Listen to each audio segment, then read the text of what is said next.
Bien, messieurs, dames, bonsoir. Vous êtes bien sûr Les Décryptages, épisode numéro 43. Et comme d'habitude, je suis accompagné de mon fidèle acolyte Joe. Comment tu vas, Joe, cette semaine? Bah écoute, ça va, hein, comme d'hab. C'est toujours la même semaine, j'ai l'impression. Il y a rien de très différent, à part un SP500 qui a pris -10%, mais classique. Absolument. Ouais. Bah, alors là, on va évidemment en parler, messieurs, dames, de cette macro absolument terrifiante. Qu'est-ce qui se trame un petit peu là-dessous? On essaiera un petit peu de parler de tout ça. Ce sera évidemment important parce que on est toujours dans des périodes cruciales. C'est un peu plus la cata du côté de la TradFi. Pour eux, ils sont déjà partis en bear market. Nous, j'ai envie de dire, ça fait déjà quelques semaines qu'on y est, donc on est un peu habitué à l'ambiance. Donc, installez-vous confortablement. On va parler un petit peu de tout ça, essayer de comprendre un petit peu les implications, les tarifs, et cetera, et cetera. Qu'est-ce qu'on peut attendre du marché? Quelles sont même les news du marché? Parce qu'on a quand même des projets qui continuent d'avancer, alors, un peu plus, Mmh. doucement que d'habitude, mais on a quand même pas mal de choses qui avancent, donc ça fait plutôt plaisir de ce côté-là. Qu'est-ce que toi tu as fait un petit peu, cette semaine pour, alors je sais que tu as été pas mal off aussi, un petit peu plus en retrait pour, profiter un petit peu de ton temps, mais, tu t'es occupé, comment cette semaine un petit peu? Bah, beaucoup farm Bear Chain. J'ai préparé un trade qui est déjà fait. J'ai une vidéo qui va sortir, je pense, demain. J'ai passé beaucoup de temps aussi sur des lives, un peu de tous les copains, que ce soit Jérém ou les Wen. Et puis voilà. Et toi, t'as fait quoi? Eh bien, écoute, moi, je continue mon farming, sur des perpétuals, hein. Pour ceux qui sont sur le Discord, vous savez très bien de quoi je parle. Grosse conviction, je t'en ai parlé en off, hein, bien sûr, de Backpack. Grosse Mmh. conviction de ce côté-là. J'ai la chance de pouvoir discuter on a la chance de pouvoir discuter avec un contact français qui nous permet de fournir des accès à des Français, même si c'est pas encore, officiellement le cas. Donc voilà, on est tranquillement en train de farmer ça sur Discord. Il y a des gens qui font pas mal de volume, qui gagnent pas mal de puntos. Donc j'espère que ça régalera. En tout cas, moi je suis content, j'ai fait quelques points aussi, un petit peu de référal aussi, donc merci à tous les gens qui passent par moi pour ça. J'espère qu'on mangera bien et si jamais c'est le cas, évidemment que je saurai vous le rendre. En tout cas, voilà, ça occupe les semaines et évidemment, bah, que de la macro, beaucoup de macro, beaucoup de shorts qui sont passés, on va pas se mentir. Pas mal de petits trades de ce côté-là aussi, histoire de se faire plaisir dans le gosier. Donc bon, on s'occupe un peu comme on veut. J'avoue qu'en termes de crypto pur, ça fait longtemps que j'ai pas mis le nez dans de la documentation, on va pas se mentir. Ça fait déjà, plusieurs semaines, mais alors là, par les temps qui courent, j'ai pas tellement, le cœur à ça. Alors, même si évidemment je regarde, les avancées et qu'on review les news et cetera, donc on n'est jamais totalement off, mais disons que, j'aime bien aussi discuter pas mal avec les gens et passer un peu plus de temps, ouais, pour, comme tu l'as Mmh. dit, sur des streams et cetera. Je suis passé chez GRM aussi, et j'imagine que je ferai sûrement un petit live avec Smartmo autour de la macro, incessamment sous peu. Donc voilà, des semaines, plutôt tranquilles, on prend du temps pour soi et j'espère que le chat aussi. D'ailleurs, bonjour à tous ceux qui arrivent, les habitués, les Ozymandias, on vous voit, les Ozzy, les Will, et cetera, et cetera. Installez-vous confortablement. De toute façon, ce sera une émission qui sera sous le signe, du calme, ou en tout cas, Ouais. d'un marché, relativement calme. On peut parler peut-être, alors, franchement, ça m'insupporte, hein, en ce moment de tout le temps parler de macro, mais bon, on est obligé, il faut parler peut-être un peu macro. On peut faire ça avant les news peut-être? On peut parler un petit peu de macroéconomie, bon, si vous voulez, en ce moment, on peut parler que de ça en permanence, hein, c'est ça qui est absolument, ce qui est absolument fou. Mais il y a un jour où on arrêtera d'en parler quand ça ira mieux. Mais, bon, C'est ça là, voilà, hein? pour le moment, c'est pas le cas. Pourquoi qu'est-ce qu'on a eu? Bah si, en vrai, la news principale, quand même. Tac, je vais partager, tac, tac. Je vais partager, ça doit être ça. Voilà. La news principale, c'est évidemment le fait que Donald Trump a envoyé des tarifs absolument assassins. Du coup, c'était avant-hier, le 2 avril. Hem, il nous a envoyé des tarifs avec une belle plaque avec plein de pays dans tous les sens. C'était quand le 2? Ah, j'ai même pas un tweet qui en parle, comme ça là. Tac, bah alors, tac, on va essayer de trouver ça C'était rapidement. mardi, hein. Tac. Mais grosso modo, l'idée c'est que, heu, voilà, ça résume très bien. C'est qu'en gros Trump, il nous a envoyé une grande plaquette avec, plein de tarifs dans tous les sens, plein de pourcentages et en fait, on s'est rendu compte que c'était un peu bullshit, dans le sens où, en fait, ça se voit que c'est fait pour faire peur. C'est fait pour aller chercher du deal. Genre, il a mis, plein de pays, des pourcentages, relativement aléatoires. Il y avait même des pays qui ont pas d'habitants, je me souviens plus, j'en ai parlé ce matin sur le Discord et il y avait des pays où il y avait même pas d'habitants et tu sais pas pourquoi ils sont là. Donc le tableau qui nous a sorti, c'est vraiment fait pour avoir des deals. Faire en sorte que les pays prennent peur, que même les gens prennent peur parce qu'évidemment des tarifs, je vais pas vous faire un dessin, c'est pas positif pour des marchés financiers quelconques, que ce soit crypto, stocks, et cetera, et cetera. C'est clairement pas positif parce que f la Trump tout à l'heure, il avait dit aussi que, alors tac, Trump voulait tout à l'heure avant, dans l'après-midi, que Powell baisse les taux rapidement. Il avait dit quelque chose du genre: «Ah Powell, tu vois l'inflation elle descend, le prix du pétrole descend», ce qui est vrai, hein. Le prix du pétrole est absolument catastrophique, hein.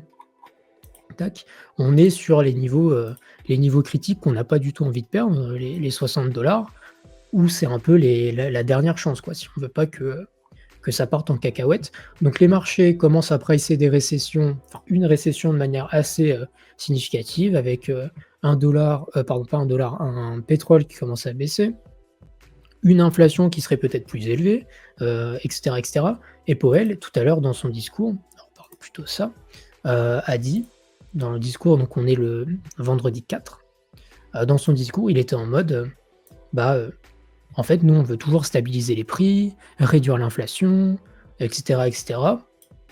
Et les tarifs sont une menace durable pour que l'inflation ne descende pas. Du coup, bah, en fait, on est dans un moment où les marchés voudraient quelque chose, où les marchés commencent à souffrir réellement de la politique tarifaire, enfin de la politique douanière de Trump.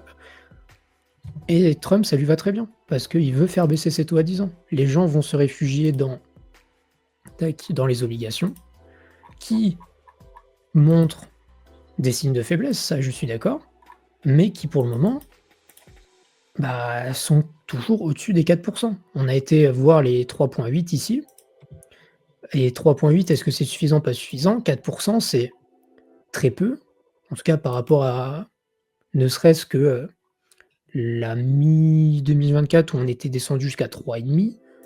4%, je suis pas certain que ce soit suffisant pour qu'un Trump soit content, sachant que Powell dit qu'il baissera pas les taux. Donc, qui va casser l'autre, enfin, qui va avoir le dernier mot? Bah, ça, je ne sais pas, mais en tout cas, ça demande de faire extrêmement attention à ce qu'on fait, parce que on est dans une situation macroéconomique qui est absolument tendue comme pas possible. Donc, et je sais que toi, Joe, tu avais dit quelque chose qui est très vrai, c'est que les cryptos réussissent à tenir. Et ça, c'est vrai. Il faut quand même en avoir conscience parce que je suis d'accord pour qu'on dépeigne un tableau macroéconomique relativement dégueulasse. Ça, je suis totalement d'accord et je suis. Enfin, c'est évident. communément admis. C'est évident. Voilà. Maintenant, si on regarde quand même les cryptos, et que les cryptos, je parle, alors est-ce que je vais réussir à retrouver? Voilà, c'était ça. Si jamais vous le voyez, je vais peut-être vous l'agrandir un peu. Tac, je vais passer ça là. Voilà. Est-ce que c'était. Alors, je te l'avais déjà mis sous un de tes tweets, Joe, parce que je sais que tu en avais parlé, etc. Mais l'idée, c'était de montrer que, en fait, ce qu'on a vu, c'est que grosso modo, on a eu des alts qui ont commencé à dévisser, elles, dès le mois de décembre et qui ont terminé le job au mois de janvier. Qu'on a eu un Bitcoin, courbe jaune, qui a tenu un peu plus longtemps que les alts, mais pas de manière insinuante non plus, qui s'est fait éclater juste après. Et derrière, on a un SP500 qui a réussi à tenir jusqu'au début du mois de février, qui a commencé à se faire... Tac, alors attendez. Pardon. Il n'y a pas de souci. Qui a commencé à se faire éclater, lui, plutôt entre la fin février, enfin mi-février et fin mars, enfin pas février-mars, pardon, et qu'aujourd'hui, on est plutôt... alors là, c'était à l'ouverture. Aujourd'hui, on est à 5100, là, au moment où je parle. Quelque chose comme ça. Tac, 5100. On est revenu pile sur les niveaux d'août. Et genre vraiment pile. Hein, on est... là, pour le coup, le niveau d'août, pour le moment, bon, on bêche au-dessus, on est un peu en dessous, etc. On revient toucher les moyennes mobiles en 3 jours. Donc, on commence à être sur des niveaux qui sont critiques. Bon, jusqu'à maintenant, on était en mode... Ouais, ça peut aller, ça peut aller. Là, ça en fait, on est rentré dans une phase de correction, enfin, on a cassé des structures en daily, j'en parlerai, dans l'analyse technique. Mais du coup, l'idée, c'était de dire que, bah, en fait, au final, le SP500, il est au niveau, là, de ce qu'on voit sur les alts, ici, du Total 3. Total 3 qui est, graphiquement au niveau des 5000 points, je veux dire que le SP, en fait, a rattrapé la plupart de sa baisse et que même Bitcoin est plus fort que le Total, que le SP500, pardon. Et ça, tu l'as très bien montré, Joe. Je pense que tu voulais peut-être, Bah, c'est ça que je heu veux le montrer, tu vois. voilà. Bah, du J'ai coup, préparé 2-3 trucs. Vas-y, vas-y, excellente finis. transition. Mais, c'est pour vous dire que, oui, fondamentalement, la situation macro, elle est horrible d'un point de vue TradFi, que les cryptos, c'est pas forcément enfin, nous, ça fait déjà 3 mois qu'on souffre, donc on est habitué. Et qu'en fait, je pense qu'on est arrivé à la situation d'équilibre, où tout le monde a pris sa part, tout le monde a eu c'est ce que je te disais en Mmh, off audio, je suis genre, par d'accord. exemple, en fait, nous, on a top au mois de décembre sur les alts, parce qu'on a eu, extraction de liquidité maximale, Trump qui a envoyé son meme coin, et cetera, et cetera, et cetera. Ensuite, on a eu, les trucs de réserve stratégique qui ont été décevants, parce qu'on a compris que ça allait pas arriver rapidement et ça, de toute façon, j'en avais déjà parlé.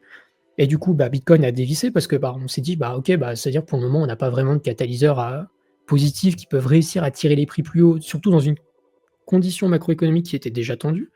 Et ensuite, la TradFi elle-même s'est fait rect parce que jusqu'à maintenant, on était en mode: «Non, mais les tarifs», enfin, la TradFi était plutôt en mode: «Non, mais les tarifs, ça peut mettre du temps à arriver». Spoil, c'est quand même arrivé. Enfin, ou plutôt la TradFi pensait que ça n'arriverait pas et c'est quand même arrivé. Et la TradFi se fait rect pareil. Du coup, en fait, on a chacun eu nos propres déceptions, nos propres catalyseurs, ce qui fait qu'on a un peu tous dévissé de manière, bah, discontinue dans le temps et qu'aujourd'hui, on est dans la situation d'équilibre.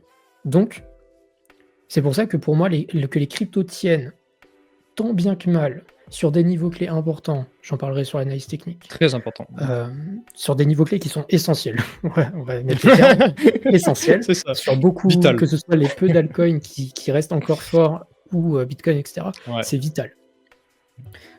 Et que le SP soit maintenant revenu à ses niveaux de peur extrême. Aujourd'hui, le Fear and Greed du SP500, il est à 4, les enfants. 4.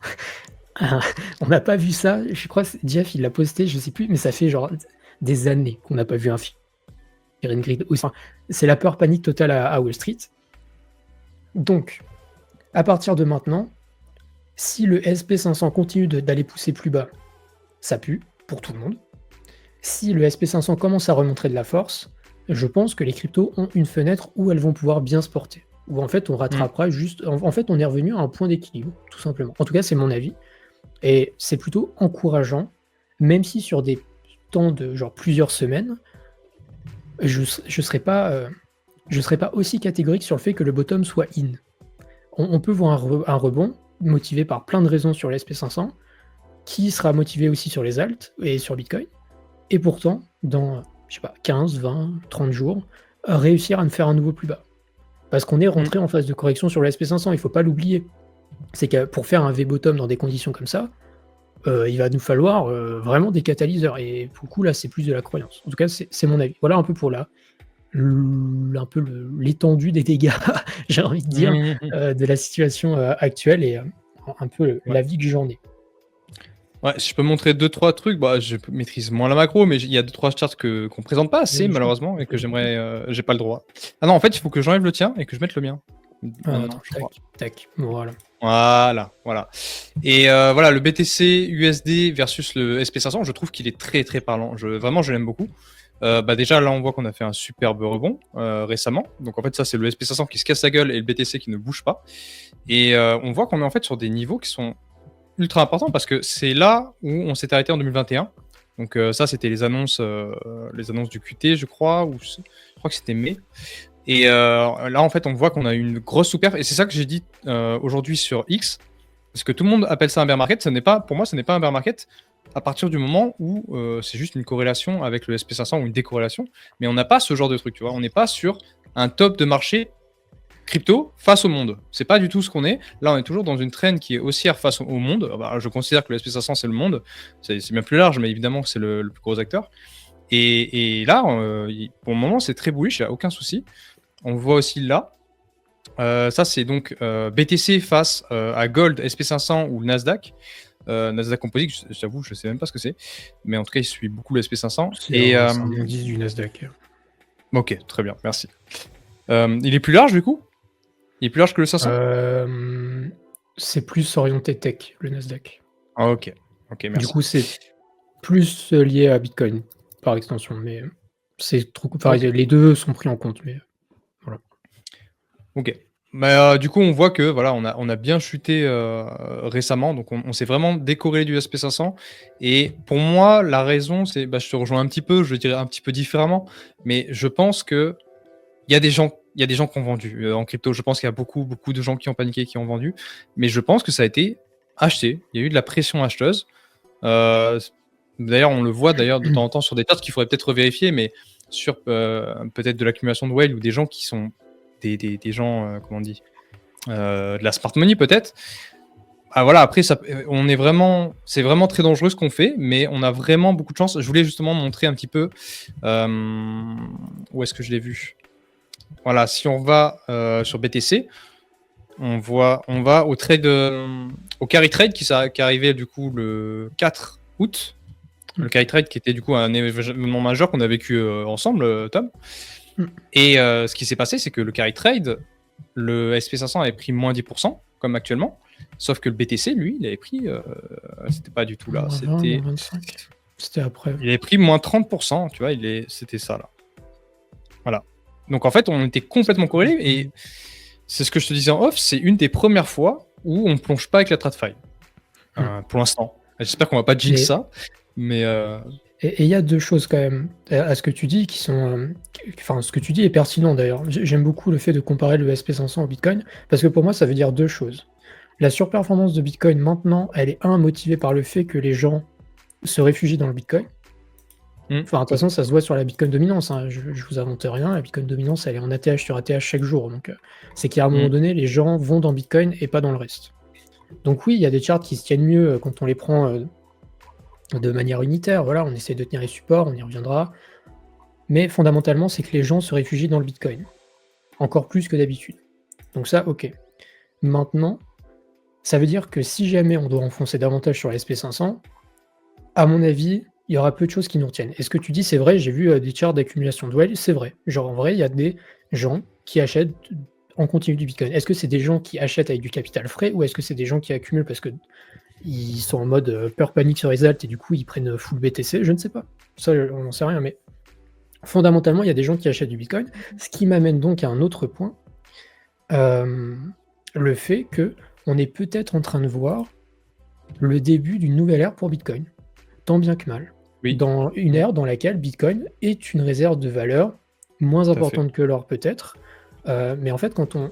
Et c'est pour ça que comparer le Bitcoin au SP500, pour moi ça fait sens comme on comparait l'or au SP500 par exemple, c'est que aujourd'hui Bitcoin commence à avoir un peu ce statut, alors tant bien que mal, et ça n'empêchera pas d'aller à 73 ou à 66 dans les prochaines semaines, c'est pas ce que je dis, mais aujourd'hui c'est une valeur dans laquelle on se réfugie de manière...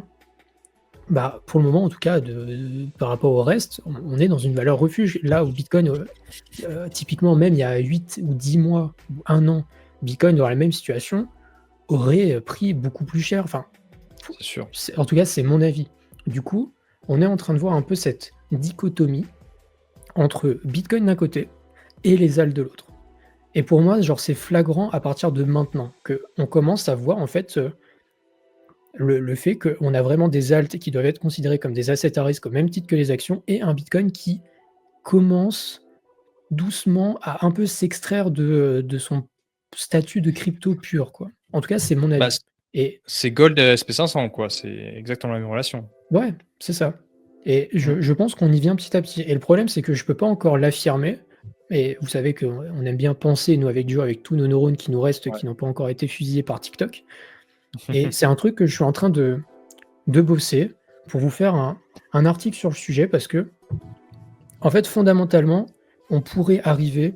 Enfin, fondamentalement, si on considère qu'on n'est pas encore en bear market, voilà, on n'est pas très loin du bear market, pour être honnête, mais fondamentalement, on n'y est pas encore. Si jamais on y entre maintenant, on pourrait voir cette dichotomie entre le fait que Bitcoin, lui, devienne beaucoup plus fort et qu'on ait des alts qui sont en bear market et qu'en fait, les deux se soient totalement décorrélés.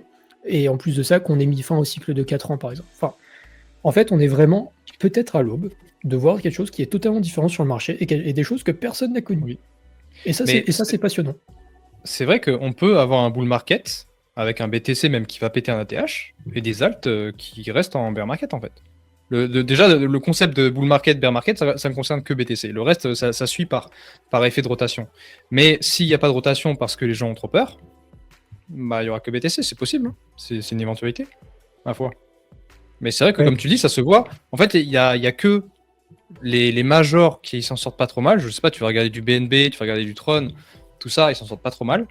Mais tous les autres, et les gens ont fui, quoi. Parce que c'est trop de risques. Mais exactement. Et Ozymandias qui dit Scott Besson, tu as d'ailleurs parlé de Bitcoin comme une réserve de valeur potentielle aujourd'hui. C'est ça, c'est qu'en fait, Ah, pour le moment, c'est trop difficile à affirmer. Et de toute façon, je peux pas l'affirmer en tant que tel. Le but, c'est pas de dire, regardez, ça y est, Bitcoin est différent, nan. C'est pas le cas. Pour le moment, il y a plein de raisons qui peuvent expliquer que Bitcoin se tienne mieux que le reste, parce que les gens se réfugient à l'intérieur, parce que le SP500 avait besoin de dévisser plus que les cryptos, etc. Enfin, il faut voir ce que ça donne dans les prochaines semaines. Mais je pense qu'à la fin de ce cycle, ce qui soit terminé maintenant ou qui soit terminé dans 1 an, dans 6 mois, peu importe, on aura quelque chose qui se rapprochera de la vision de vraiment du Bitcoin en tant que réserve de valeur, qui de toute façon sera acheté par toutes les institutions possibles et inimaginables, des États compris, et tout fondamentalement le reste de la crypto. Donc, en tout cas, c'est ultra passionnant à étudier et à vivre. Et c'est pour ça que, quelque part, vous devriez un petit peu vous réjouir de la période actuelle, c'est qu'en fait, vous vivez quelque chose que personne n'a connu. Genre, vous êtes dans une expérience de pensée où il peut se passer plein de choses différentes et personne n'a la vérité. En fait, personne ne sait. Plus personne ne sait ce qui peut se passer. Et ça, c'est formidable. Comme ça, on est tous dans le même bateau.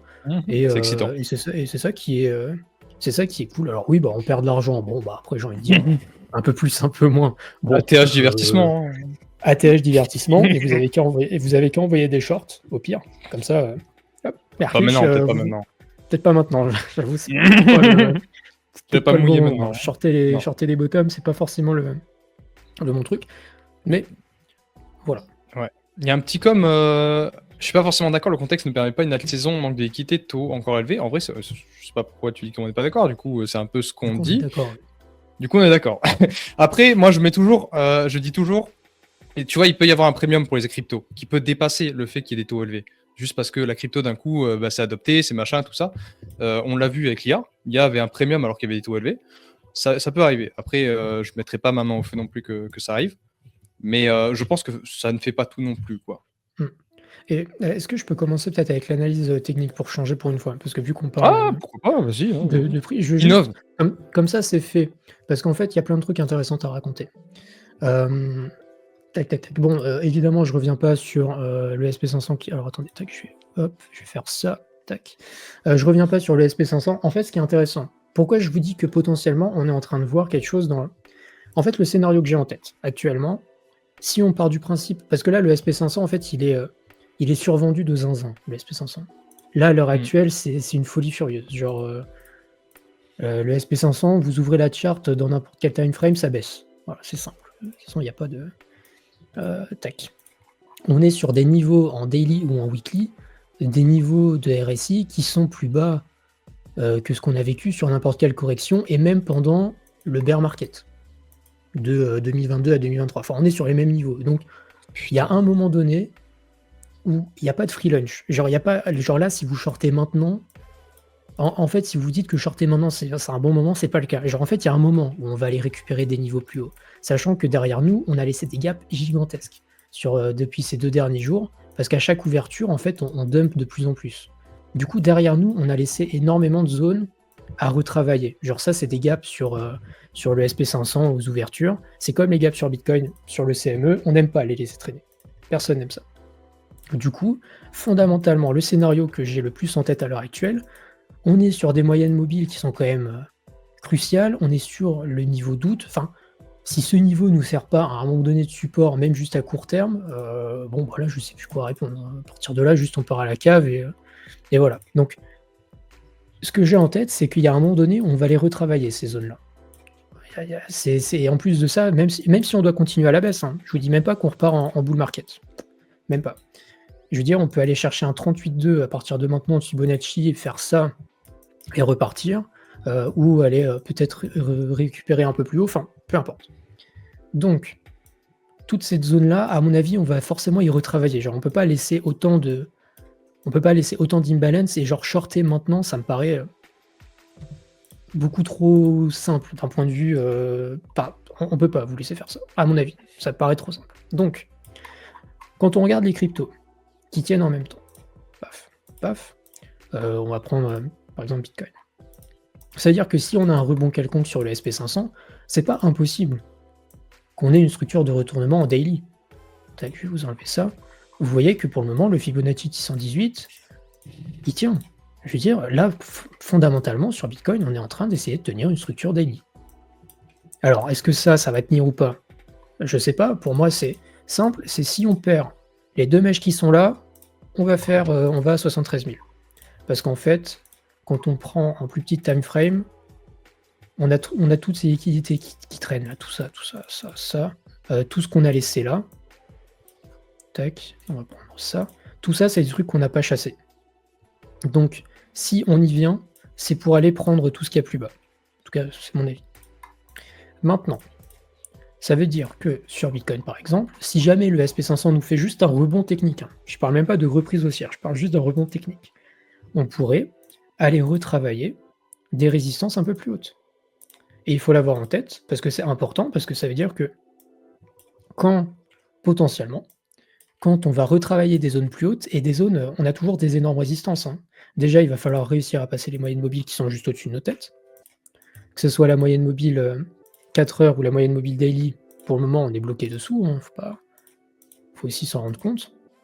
Est-ce que je peux vous enlever des trucs histoire de... Je vais peut-être juste passer sur un autre indice histoire de vous montrer les moyennes mobiles. Hop.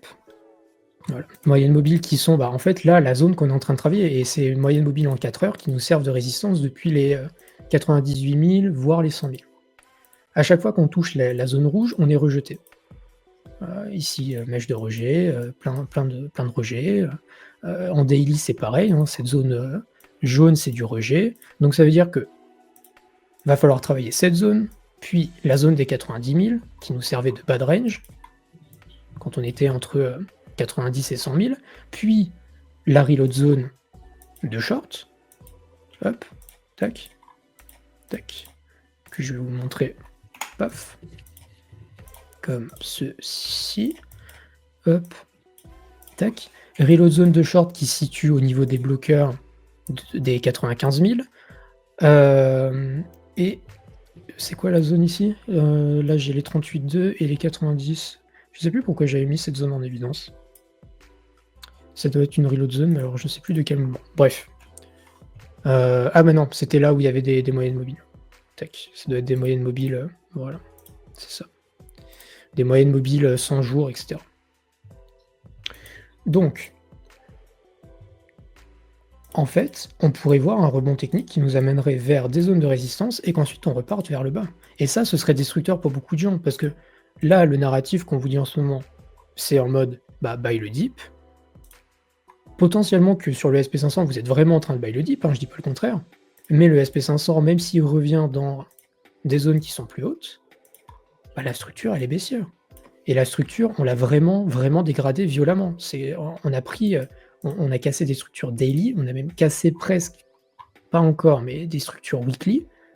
Si jamais on venait à clôturer sous le low du mois d'avril, on casserait des structures weekly.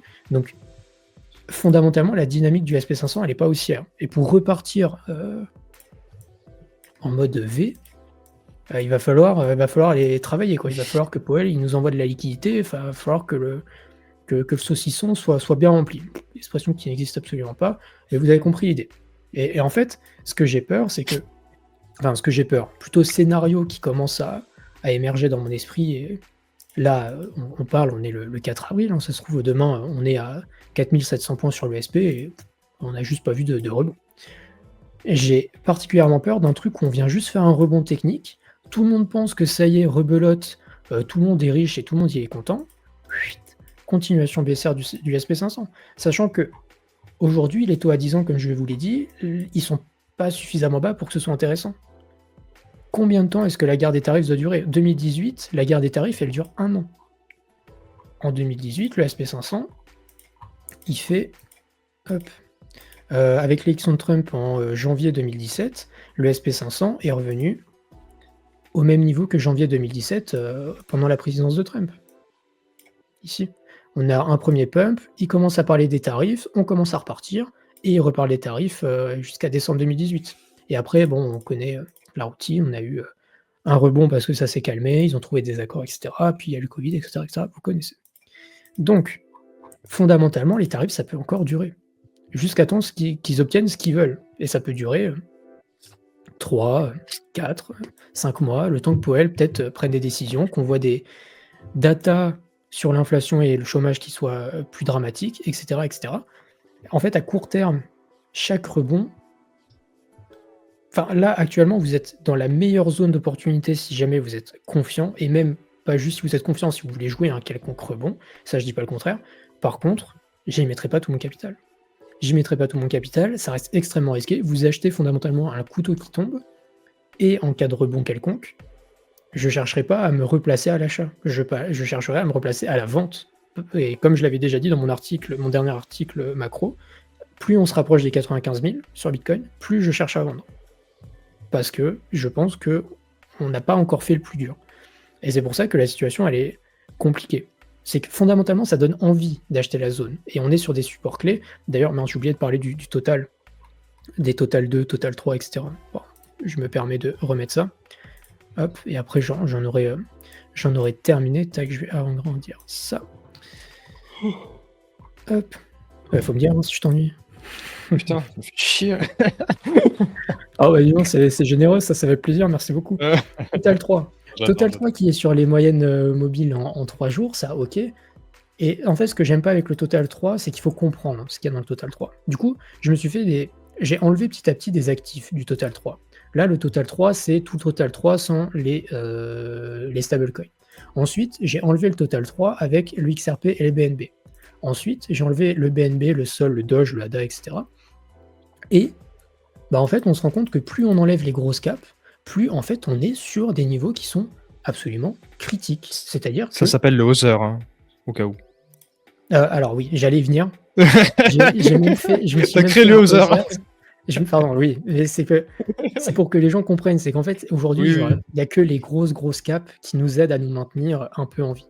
Et principalement BNB, XRP, qui sont les deux seuls qui tiennent et qui sont sur des niveaux critiques. Mais si on prend par exemple le Others sans le WSTETH et le WBTC, sans le STETH et le WBTC, qui font partie du top 11 et 12. Mais pourquoi tu veux les enlever? C'est ça que... Ah, parce que tu veux enlever le top 10? Ils sont trop stables. En fait, c'est genre... ça ajoute de la stabilité aux Others, du coup. Je l'ai enlevé. Et on voit qu'en fait, on est revenu sur les niveaux de août et qu'en fait, on est à 2 doigts de break le support. C'est pour ça que je dis que potentiellement, on est peut-être en train de voir un bear market sur les alts et pas sur le reste. Et pas sur Bitcoin, pas sur XRP, pas sur BNB, etc. Et c'est pour ça qu'il faut l'avoir en tête. C'est que là, aujourd'hui, si vous avez une raison de Bouliev, c'est maintenant. Si vous voulez acheter, c'est maintenant. Parce qu'on est sur des trucs qui sont clés. Genre le XRP, s'il perd les $2, je l'ai déjà montré sur X, mais si le XRP perd les $2, c'est direction... alors là, vous mettez le prix que vous voulez, hein, mais rien qu'en termes de Fibonacci, fondamentalement, c'est à minima 30-40% de moins, voire 50% de moins. Et le Tao, c'est pareil. Tao USDT, c'est pour ça que fondamentalement, c'est la meilleure zone d'achat. Ça, je suis d'accord. Mais il faut avoir en tête que potentiellement, c'est ça, et c'est fini après. Ou c'est peut-être déjà fini maintenant. Tao qui perd les 200, je l'ai dit sur X, pour moi, c'est genre retour à 110. Parce qu'il y a juste plus rien derrière. C'est 110, zone de rechargement long terme si on y croit, et terminé, bonsoir. Et après, le Sol aussi. Sol, on en a déjà parlé. Si on perd les 120, 110, le Sol, derrière, c'est la cave. Hein. En termes de retracement, là, il va falloir s'attendre à des trucs qui commencent à piquer. Ça peut rapidement aller à 70, voire moins. Je sais pas, le 884, où est-ce qu'il tombe? Je vais regarder ça avec vous. Donc c'est pour ça que Mon interprétation, c'est que maintenant, c'est la meilleure zone pour jouer un rebond quelconque. Le SP500 est survendu, on a laissé énormément de zones à l'achat, enfin, de zones de retracement plus haut. Les cryptos sont sur des supports qui sont clés. Si vous devez jouer un rebond, c'est maintenant. Et votre invalidation, elle est très claire, hein. Sur Solana, votre invalidation, c'est de casser les 110. On casse les 110, vous vendez. Et après, vous pouvez aller chercher une vente à 160, j'en sais rien, quelque chose comme ça. En fait, c'est super facile de spéculer maintenant. Et c'est super facile d'avoir un plan d'invalidation. C'est pour ça que je pense que, même si je vais avoir du mal à m'exposer énormément parce que, bah, évidemment, genre, on est dans une période où on sait que les actifs à risque sont pas légion. C'est compliqué, je suis d'accord. Et c'est pour ça que ce matin, j'étais en mode, si la mentalité que vous avez maintenant, même si vous passez pas à l'achat, c'est de vous dire que vous avez envie de vendre, vous faites erreur. Vous devriez avoir vendu quand en fait j'ai pris des shorts, quoi. Genre avant les tarifs, ça à 90 000, enfin, etc., etc. Et aujourd'hui, vous devez chercher, vous positionner à l'achat. Ça peut être sur des temps plus longs. Encore une fois, je vous dis, on peut jouer un rebond et ensuite que ça reparte à la cave, mais il y a un moment où les corrections sont faites aussi pour être achetées, en tout cas sur le SP500, je parle historiquement, et il y a un moment où il va falloir chercher des achats quelconques. Et est-ce que c'est la bonne zone pour vendre? Je ne suis pas certain que ce soit la meilleure zone pour vendre. Même si à terme, encore une fois, je le répète et je le dis pour que ce soit clair, parce que sinon on va encore attraper ma veste, je ne sais pas si la correction est terminée. Je ne sais pas. Un rebond quelconque, oui. Là, est-ce que c'est la correction, elle est terminée? Est-ce qu'on doit aller plus bas sur le SP, plus bas sur Bitcoin, etc. Maintenant ou plus tard? Je ne sais pas. Et ça s'analysera en temps voulu. En tout cas, là à l'heure actuelle, je pense que que Wall Street est en mode catastrophe. Et que là, c'est vraiment genre too much pour le coup. Mais genre vraiment too much. Après, encore une fois, moi je suis qu'un mec en slip qui donne mon avis. Donc chacun, faites vos paris. En tout cas, vous avez un peu l'état d'esprit dans lequel je me place face au prix, quoi. Voilà. Ouais, mais c'est aussi ce que je me dis dans le sens où vraiment on en a beaucoup trop parlé, les gens ont beaucoup trop flippé. On va peut-être juste raison, c'est pas ça. Mais tout à l'heure, tu vois, j'étais à l'escalade avec des potes d'escalade qui sont pas du tout dans la macro, qui sont pas du tout dans la crypto, et ils m'ont parlé des tarifs, tu vois. et juste, en plus, c'était pas pour avoir mon avis parce que moi je suis un peu dedans. C'était juste, ils en ont entendu parler, ça leur fait flipper, tu vois. Tout le monde est au courant, c'est partout.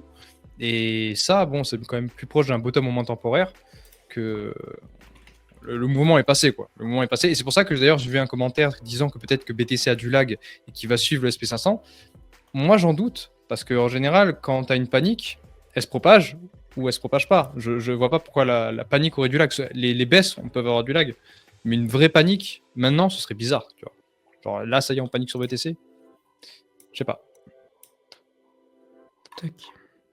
Ouais, c'est fou. Voilà. Donc,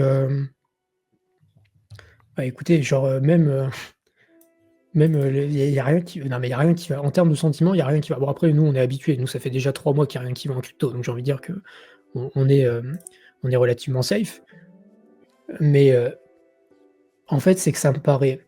En fait, c'est surtout ça, c'est que ça paraît trop facile maintenant d'aller crier à tout le monde d'aller shorter. Genre là, si tout le monde a envie d'aller shorter parce que tout le monde a peur, il n'y a pas de free lunch. Genre, même si on doit juste faire un rebond technique, il n'y a pas de free lunch. Ça serait trop simple de laisser tout le monde prendre des shorts maintenant et que tout le monde soit en profit. Ou alors on va les liquider après, tu vois. Mais il y a un moment donné où ça se paye d'avoir trop de gens bearish et que fondamentalement, oui, les tarifs c'est chiant, mais que si on prend un peu de recul, je pense qu'on serait tous d'accord pour dire qu'il y a un moment donné où ça se calmera. Et Trump veut faire des deals. Et qu'il y a un moment donné où on aura des débuts de deals, débuts de quelque chose. Aujourd'hui, on a eu par exemple le Vietnam qui a commencé à faire un pas en avant. Alors un pas en avant qui sert à rien. Ils ont dit oui, on va baisser nos taxes douanières à 0. Bah, ça tombe bien parce que ça sert à rien parce que ils importent pas de trucs des États-Unis. Donc ça sert fondamentalement à 0. Enfin, ça sert à rien. Même si c'est très sympa pour eux, ça sert à rien. Mais ça montre que déjà il y a un pas en avant qui est fait. Il n'y a que la Chine qui est en mode bon bah non, juste on va vous retaxer. Ce qui fait qu'on va sûrement avoir des contre-tarifs de la part de Trump, j'imagine. Enfin, voilà, il y a la Chine qui est rentrée dans la même position qu'en 2018, et on sait très bien que la plupart du débat se fait autour de la Chine, mais entre deux, on peut avoir des trucs plutôt positifs, etc. Enfin, on peut pas juste dump de 50% en ligne droite. Sauf, enfin, même dans les pires conditions extrêmes de Black Swan, enfin, c'est pas un Black Swan d'ailleurs. Là, c'est pas un Black Swan. En vrai, les tarifs, c'est pas un Black Swan. Donc, Mm. les comparer à des choses comme le Covid de 2020 ou même 2008, etc. Même en 2008, d'ailleurs, on fait des rebonds techniques, tu vois. On dumpe pas qu'en ligne droite. Et c'est surtout à partir de ce moment-là où on aura un quelconque rebond que on verra. Par exemple, Mais je vous montre rapidement, hein, vous voyez que 2022, on dumpe pas en ligne droite, la correction, elle prend longtemps. Même pendant le Covid, alors c'est des rebonds qui se jouent en daily, mais vous voyez que pendant le Covid, on a un rebond technique. Et après, on part à la mm, cave. C'est pas la question. Pareil, en 2018, il y a des rebonds. Il y a forcément des rebonds à un moment donné. Après, la force du rebond, ça c'est autre chose. C'est pour ça que mm. le moindre rebond, vous devriez faire attention. Peut-être vendre davantage, etc. Vous hedger pour, si jamais ça se passe mal, avoir de la protection. Et c'est surtout Ouais. ça qu'il faut garder en tête. Et ce qui est marrant, c'est que les tarifs, ça me fait beaucoup penser à comment je marchandais en Afrique, comment tout le monde marchande en Afrique. C'est vraiment, tu penses le prix le plus haut possible, et puis après, c'est un jeu, et je pense, moi, c'est un peu mon scénario assez positif cette année, si jamais il devait... J'espère qu'il n'y aura pas d'escalade, en fait, surtout avec la Chine, parce que la Chine, ils ont les couilles de répondre, ils sont quasiment aussi grands maintenant. On Mais, sait très bien que c'est les seuls qui. C'est bah fondamentalement les ouais, seuls qui comptent en vrai. en plus. Avec un peu le Japon, etc., un peu l'Europe, mais fondamentalement, on sait très bien que la balance commerciale états-unienne, elle est surtout déficitaire avec la Chine, et c'est eux qui comptent. Donc, bah, va falloir voir comment ça se passe. Et en plus, la Chine, ils ont pas été tendres, hein. Ils ont été en mode, bon, on met 34%, je crois, ou 37%, sur tout. Hop, ça dégage. Allez, hop, au bercail. Donc, c'est quand même assez violent. Donc, ça va être Mm, intéressant à suivre. Et Foxty, si jamais tu veux me ping sur ce que tu as mis sur le Discord, je veux bien. J'ai pas vu le message, j'ai pas le temps d'aller chercher. Et est-ce que tu as regardé la gueule de, je sais pas, Nvidia, Tesla, les majors? Bah, c'est pas moi qui l'a fait, mais par contre, je sais que le collègue Froggy l'a fait. Tac. Et pour le moment, c'est pas ouf. Tac. Parce qu'en fait, bah, de toute façon, c'est à l'image du SP500, j'ai envie de dire. De toute façon, on va pas s'attendre Ouais, mais à pour grand savoir s'ils sont chose. plus près de potentielle zone de rebond ou pas, tu vois. Ah oui, sur le rebond. Bah après, la structure, elle est horrible dans tous les cas. J'avoue, Ouais. j'ai pas été regarder directement. Tac, voilà. J'ai pas été voir s'il y avait des zones de rebond intéressantes. Je sais que ça parle beaucoup des 66$, qui serait zone de rebond de Fibonacci, etc. Gros retracement. Il faut savoir que déjà les Max 7, donc les 7 plus grosses boîtes tech US, ont pris déjà moins 35% depuis le début de l'année. Donc ce qui est déjà relativement pas mal. Donc en termes de moyenne mobile, alors il faudrait que j'enlève. Tac, tac. Il faudrait que j'enlève le 3 jours ici. Juste une toute petite seconde, histoire qu'on y voit un petit peu plus clair. Tac, hop. Est-ce que ça me l'enlève? Oui. On a des moyennes mobiles en weekly qui sont entre 80 et 65. Et fondamentalement, ici, on est un peu dans le néant. Est-ce qu'on a un Fibonacci qui traîne, peut-être? Je suis même pas sûr qu'on ait un Fibonacci qui traîne, pour être honnête. On a cassé le 38,2. Fondamentalement, il n'y a rien avant les 66. Hein. En tout cas, sur Nvidia, genre, à part si vous achetez au milieu de nulle part.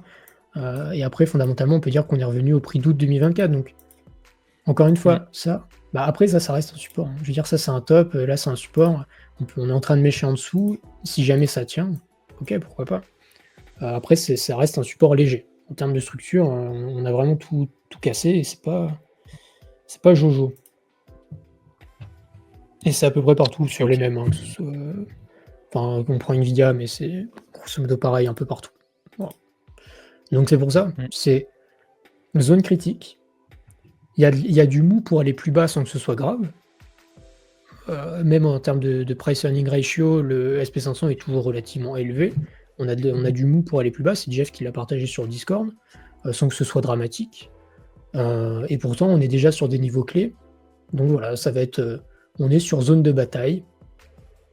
Faudra voir ce que ça donne. Est-ce que vraiment on part sur un meltdown généralisé où tout prend cher, mais genre tout prend cher tout le temps et on est juste sur une peur panique qui dure des jours et des jours, ce qui est possible aussi. Hein. Moi, je vous parle d'un rebond parce que fondamentalement, on est sur des peurs extrêmes, etc. Mais ça se trouve, demain, on reprend moins 10% sur l'SP500. Hein. Bon, ce serait quand même assez hallucinant.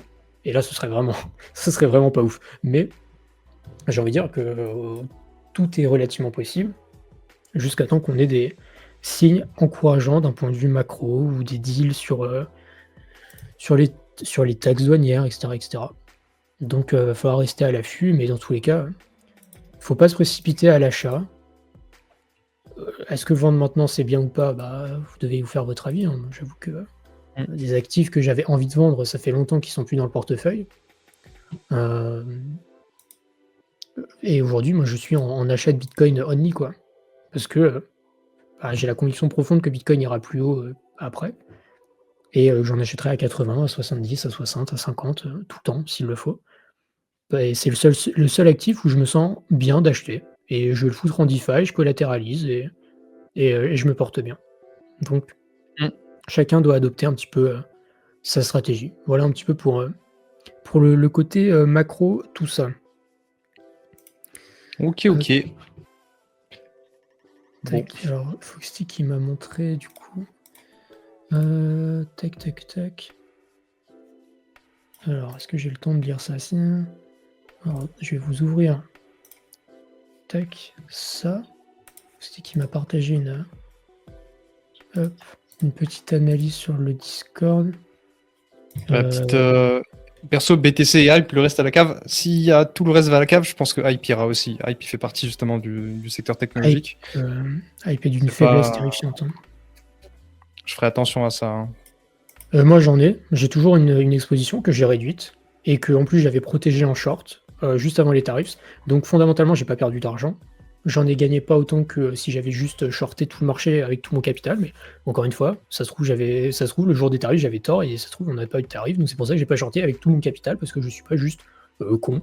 Du coup, j'ai juste protégé tout ce que j'avais et j'ai pris des shorts en plus à côté pour jouer ma conviction profonde des tarifs. Ce qui fait que j'ai pas perdu d'argent. Et aujourd'hui, si vous voulez garder vos actifs sans perdre d'argent, vous pouvez juste short sur le marché.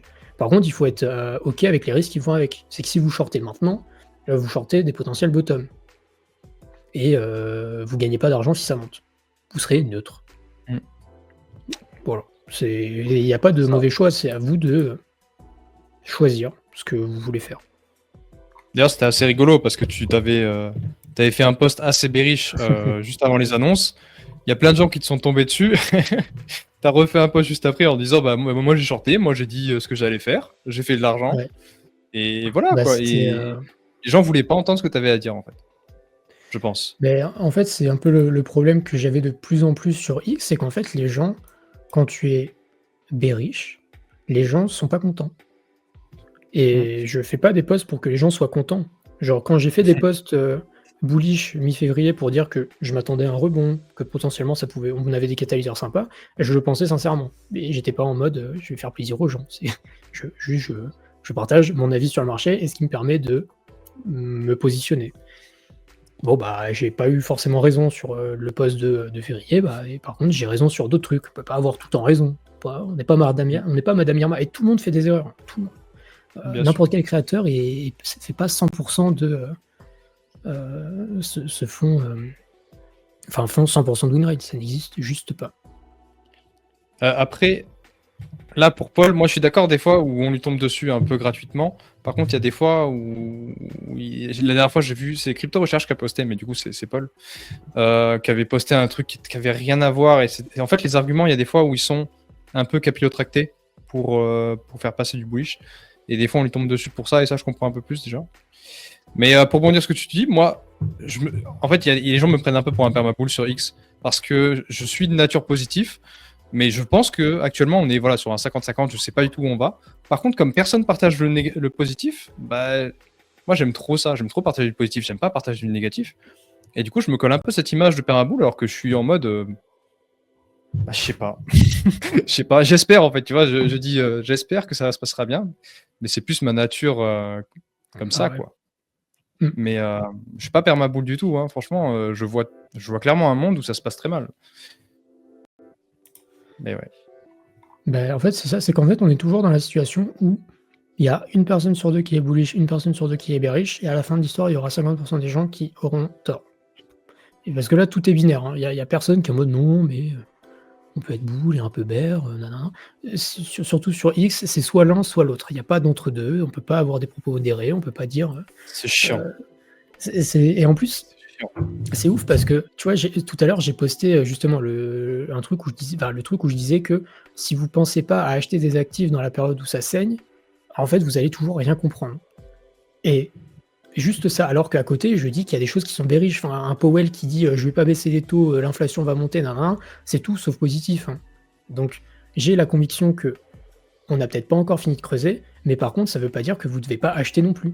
Parce qu'en fait, on va pas timer les bottoms. Personne va timer les bottoms. Et vous pouvez juste DCA, en fait, et il n'y a pas de mal à DCA. Juste, il faut le faire de manière intelligente. Et je pense que initier des achats dans la période actuelle, c'est intelligent. Et en initier d'autres si jamais on va plus bas, c'est intelligent aussi. C'est qu'en fait, à vouloir timer les bottoms, personne n'achètera en fait. On dira oui, non, mais ça va aller plus bas, ça va aller plus bas, ça va aller plus bas, puis un jour on se réveille, puis on est plus haut. Et c'est vraiment juste ça. Et comme il dit Dargo, non, c'est chiant les influx neutres à écouter, on a besoin de confronter les avis. Je suis totalement d'accord avec ça. Totalement d'accord. Il y a être neutre et le fait de pouvoir tenir des positions genre modérées. Enfin, on n'est pas obligé d'être binaire. C'est pas soit on achète tout, soit on vend tout. On peut juste être entre les deux. Et c'est ça que les gens ne veulent pas voir sur X, ou en tout cas c'est pour ça qu'ils disent, il y a des gens qui disent je suis une girouette. Bah non, juste il y a des trucs qui sont poules, il y a des trucs qui sont bears, les gens ils connaissent mon portefeuille, c'est pas comme si je le partageais pas, donc ils savent à combien je suis exposé, qu'est-ce que je fais de ma vie, de mon argent, enfin voilà, y a pas de, j'ai rien de plus à ajouter. Il faut juste savoir être mesuré. Et je pense que c'est un peu le défaut des réseaux, et pas forcément que des gens, pas que des gens, c'est vraiment le défaut des réseaux. C'est juste que on cherche la confrontation et les gens aiment bien. Toujours les Et j'ai pas extrêmes. envie de rentrer là-dedans. Voilà. Vous dites comme app, comme des apps pour DCA on-chain. J'en connais pas. Je sais que ça existe, mais j'ai pas les noms. Je sais pas si t'en as toi. DCA DCA on-chain, ouais. Bah, il faudrait une agent IA. Non, je sais qu'il y en avait qui le faisaient. Ouais, j'ai pas les sinon, noms. Jup, il fait pas. Jup, enfin, tu sais, tu fais du limite avec Jup. C'est sûr que tu fais du limite. Je peux faire du limite, DCA on-chain, j'avoue, j'ai pas le. J'ai pas les noms. Faudrait regarder, je pense, sur X, hein, tu tapes DCA on-chain, je pense que tu trouveras. Par contre, sur IVM, je sais pas qui le fait. Bah, IVM, je pense que tu peux pas, parce que tu peux pas déléguer le wallet. Bientôt, on pourra, à partir du 5 mai. Mais ouais, Jup, Cetus. Ah non, Jupiter le propose vraiment. Ok. Oui, Co-protocol, on me dit. Ah oui, c'est de l'intent, donc oui. Bah voilà. Oh, Bibro qui s'occupe d'un truc. Et du coup, est-ce que tu attends Pectra pour l'IOE Bibro, ça m'intéresse. On me dit co-protocol, c'est la newsletter de Sensei. Bah exactement. Vas-y, envoie ton adresse, t'inquiète. Envoie ta seed, je m'occupe de DCA pour toi tous les jours à la bonne heure s'il le faut. Non mais voilà un petit peu pour le topo de marché. Est-ce qu'on a oublié des trucs? Je pense qu'on n'a rien oublié. On a un petit peu changé la formule.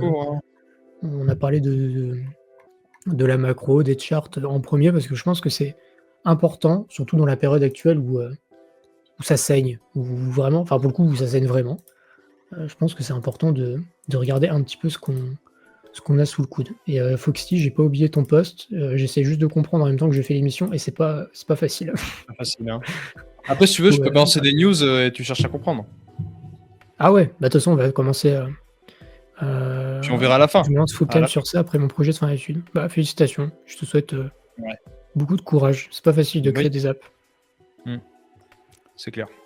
Bien. Bah écoutez, messieurs, dames, on va quand même review un petit peu l'actualité crypto. Il se passe des choses. Il y a quand même des trucs qui sont vachement intéressants. Donc on va pouvoir commencer dès que tu veux commencer du jeu tranquillement. Vas-y, let's go. On a Superseed, qui est un mainnet. Alors Superseed, on s'est pris la tête tout à l'heure avec Igri pour essayer de comprendre. Alors, que j'essaie d'être clair. Superseed, c'est un protocole de lending qui rembourse vos prêts lui-même parce que c'est un layer 2. C'est un layer 2 déjà. Grâce aux frais de séquenceur et aux revenus qu'il génère. Tout ça va être redirigé pour rembourser les dettes des gens. Et en plus de ça, ils vont créer une émission de tokens de 2% par an, je crois. Et ces nouvelles émissions, en fait, elles sont données à des enchères. Donc les gens vont créer des enchères pour les acheter au prix le plus bas possible. Et l'argent qui est récolté par ces enchères est encore donné pour le prêt, pour les rembourser les prêts. Donc c'est vraiment très... En vrai, c'est très tiré par les cheveux, ça paraît un peu ponziesque sur les bords, mais je trouve ça intéressant parce que ça veut dire que je peux avoir un prêt là-bas qui se rembourse petit à petit tout seul. Je ne sais pas à combien, je ne sais pas ce que ça représente. En plus, c'est utilisé sur de la nouvelle émission de token, donc c'est de la dilution en soi, mais comme c'est un nouveau protocole et tout, moi je trouve... Voilà, je suis curieux de voir ça, et je suis pour l'innovation de toute façon. Et je crois que c'est bien suivi en plus. Ça fait partie des trucs qui sont quand même... Alors, c'est pas les trucs que je surveille activement, on va pas faire le mec, mais ça fait partie des trucs qui sont sympas. Je sais que Sensei est beaucoup plus porté sur la DeFi que nous, en tout cas en termes de nouveautés DeFi. Donc, je trouve ça pas inintéressant. J'ai pas mis un billet sur la sale publique qui est passée il y a quelques semaines, peut-être même quelques mois, parce que je trouvais pas ça intéressant en termes de risk-reward. Mais fondamentalement, le Layer 2 est pas inintéressant. Ce sera intéressant de voir si c'est utilisé. Et peut-être même si c'est économiquement intéressant, parce que comme tu l'as dit, si jamais on a un prêt, enfin un emprunt qui se rembourse tout seul, petit à petit. Sur le long terme, j'ai du mal. Sur le long terme, j'ai du mal. Mais court terme, je verrais bien une petite adoption, tu vois. Ça peut être intéressant, clairement. Tac, alors, hop, je vais prendre quelques petits trucs, moi, du côté de AAV. Hop, ça c'est vraiment intéressant et ça va plaire aux holders de AAV par ces temps difficiles. AAV qui a adopté du coup le Chainlink SVR, qui est un nouveau type d'oracle, qui grosso modo va permettre à AAV de recapturer les liquidations quand les prêts sous-collatéralisés sont liquidés. Quand, par exemple, vous n'avez plus assez d'argent pour maintenir votre emprunt, ça vous liquide et c'est AAV qui va pouvoir aller gratter un petit peu plus de revenus, du coup, grâce à l'intégration du SVR de Chainlink. Voilà, on ne va pas rentrer dans les détails techniques qui sont, nonobstant, un peu soporifiques, mais on va juste se souvenir que ça permettra à AAV de capturer plus de revenus et potentiellement faire plus de buyback ensuite. Voilà, je ne sais pas je ne peux pas vous donner des chiffres précis sur combien ça peut représenter de revenus supplémentaires, mais je pense quand même que ça peut faire quelques petites pépettes à la fin du mois. Donc voilà, plutôt cool du côté de AAV. Je crois que les buybacks arrivent bientôt en plus sur AAV. J'ai cru voir la news dans Général. Ils arrivent rapidement là. Ils arrivent bientôt. Très très cool. D'ailleurs, qui est passé le premier protocole tout confondu, je crois, en TVL AAV, devant Lido. Ouais. Ils ont fait très très fort, AAV. Ben, en même temps, les gens savent plus quoi faire de leur argent, ils le foutent sur AAV, ils se disent bon bah on verra ce que ça va. Au moins il y a du rendement. Bah ouais. En vrai là c'est le meilleur moment pour du rendement parce que si on se fait chier pendant 3-4 mois, c'est pour ça que je suis sur Berachain d'ailleurs, c'est mon petit edge. C'est clair qu'en termes de... Bah c'est ça, enfin si vous... Alors après sur Berachain il y a d'autres types de risques, machin, etc. Bien sûr, mais... c'est déjà des jeunes. Bien sûr. Mais c'est clair que en ETH, la TVL est folle. On va quasiment arriver à 2 fois plus en Ether, je dis bien valorisé en Ether, 2 fois plus que ce qu'on était en top de 2021. C'est ouf. Alors après, en dollars, on est revenu au même prix que 2021, parce que bon, bah, l'Ether dévisse, vous connaissez la routine. Mais ça veut dire que là, si Ether fait x2, la TVL, c'est 35 milliards. Putain, ouais. Et là, tout de suite, ça commence à faire pas mal de pépettes.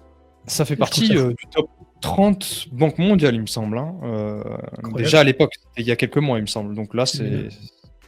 T'imagines sur les news, genre si ça arrive dans le top 10 des banques et tout, ce serait une folie. Avec qui dépasse des banques, machin, ça me ferait beaucoup. Incroyable. Ça me ferait beaucoup kiffer surtout. Ouais.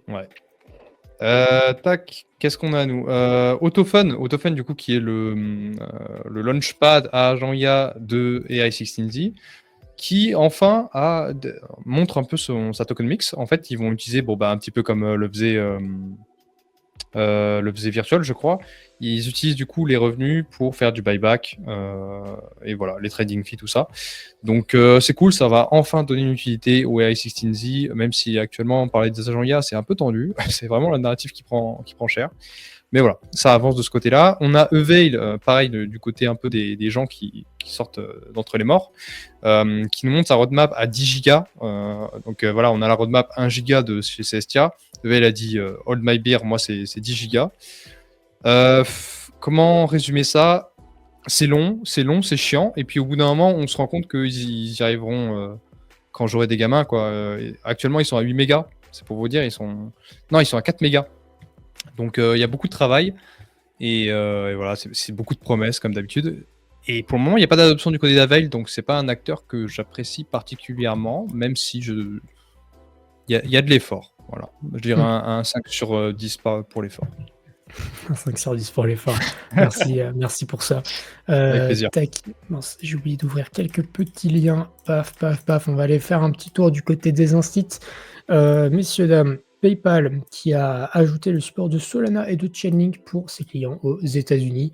PayPal qui continue sa course à l'adoption crypto. C'est plutôt très très cool pour nous et même pour l'adoption crypto en général. Je vous ai parlé un petit peu plus tôt dans l'émission des tarifs, les trade wars, le retour, c'est la catastrophe. Je vais pas revenir sur tout le détail. Grosso modo, les gens price de plus en plus la récession, c'est le bordel et il faut faire attention à ce qu'on fait et surtout qu'on va avoir sûrement des représailles qui vont arriver rapidement. Donc voilà, on n'a pas le cul sorti des ronces, il faut faire attention à tout ça. Et en plus de ça, pour combler le tout, alors, argument plutôt bearish, vous me direz, c'est le retail qui est en train de buy le dip et les hedge funds qui sont plutôt en train de vendre le dip. Donc c'était Thursday, donc jeudi, on a vu les hedge funds qui ont vendu le plus grand nombre de stocks depuis 2010 en une journée. Et dans le même temps, les retail qui ont acheté la pression vendeuse, qui ont buy le dip tant qu'ils ont pu. Alors depuis jeudi, le retail a pris un petit peu sa part. Est-ce que ça va durer comme ça? Je ne sais pas. En tout cas, c'est intéressant de voir que les pros, les instits, sont plutôt vendeurs et le retail est en train de buy le dip. Qui aura raison? Je ne sais pas. Vous faites votre avis de ce côté-là. Pour donner un petit peu de baume au cœur aussi, messieurs, dames, tac, on a les ETF Bitcoin qui ont essayé de reprendre des couleurs. On est le cas, donc la semaine dernière, on avait vu qu'on avait pas mal d'inflows. On est reparti dans des outflows plutôt sur cette semaine et on a eu un jour qui a un petit peu effacé les inflows. Et je crois qu'aujourd'hui, on aura des inflows parce que j'ai vu passer dessus. Ça, le 2, c'était le jour des tarifs. Ils ont acheté le dip. Ils ont acheté le dip. Et ils l'ont revendu aujourd'hui. Non, j'ai vu que BlackRock, dans les trucs Arkham, était en train d'accumuler, enfin pas BlackRock, mais vous comprenez que c'est BlackRock qui achète pour le compte de ses clients, donc j'imagine qu'aujourd'hui on aura encore de l'inflow. À voir, c'est intéressant. J'avoue que là, les ETF... Les ETF Bitcoin, on ne sait plus trop sur quel pied danser. Et sur Ether, on a eu 2 jours de positif, quelle chance, avant de voir 3 jours de négatif. Et on verra ce que ça donne aujourd'hui. Les infos ETF sur Ethereum qui sont toujours pas très bons. Et je vous parlais un petit peu plus tôt aussi, quand on parlait des tarifs, du fait que Powell, dans son dernier discours qu'il a donné à je ne sais plus quel congrès, a renforcé le fait que son mot d'ordre était la réduction de l'inflation, la stabilité des prix et qu'ils n'étaient pas pressés. Il a dit mot pour mot qu'il ne voyait pas de raison d'être pressé pour baisser les taux. Donc, comprenez bien que ce n'est pas les tarifs. Comment ? Toujours en soft landing, en fait. Alors, même plus que ça, c'est plutôt là, on est... en vrai, je dirais plutôt qu'on est même parti en espèce de tightening, dans le sens où il est vraiment en mode, du moment que les prix baissent pas, on va pas couper. Donc il a un petit peu renforcé la vis de ce côté-là, et il a dit que les tarifs, s'ils étaient permanents, ça allait pas nous aider pour les prix, ce qui n'est pas fondamentalement faux non plus. Donc comprenez bien que du côté de la Fed, on n'est pas pressé. Donc voilà un petit peu pour le côté des instits, de la macro, voilà. Ok. Alright. Tac, qu'est-ce que j'ai moi? Oui, j'ai Circle qui a lancé son IPO, donc ils vont lancer leur token, j'allais dire leur action, valorisée à 5 milliards, et ça, tout le monde s'est pas mal moqué parce que ce qu'ils affichent est hallucinant en fait. Les gars, ils sont en perte. En fait, en 2022, ils avaient fait. Alors, ça, c'est le net, donc c'est la marge qu'ils font. Ils avaient fait 761 millions. Et cette année, enfin en 2024, ils ont fait 156 millions parce qu'en fait, ils se surchargent de dépenses Et actuellement, il se valorise quand même à 5 milliards. Donc voilà, c'est un peu inquiétant quand on regarde un peu ce qui se passe chez Circle. Trop de dépenses. Donc voilà. Et petite info assez rigolote, Circle a plus de SUI que d'Ethereum ou de Bitcoin. C'est le token principal qu'ils possèdent parce qu'ils sont obligés de le dévoiler lorsqu'ils remplissent l'IPO. Donc on sait ce qu'ils possèdent et c'est celui qu'ils possèdent en plus. Donc voilà. Des petites infos rigolotes, un peu inquiétant du côté de Circle, par contre pas du tout du côté de Tether. Tether, les chiffres sont insignifiants. Et comme tu le disais tout à l'heure, c'est aussi parce que Tether s'en bat les couilles un peu de la régulation et que Circle fait tout pour entrer dans les cases, quoi.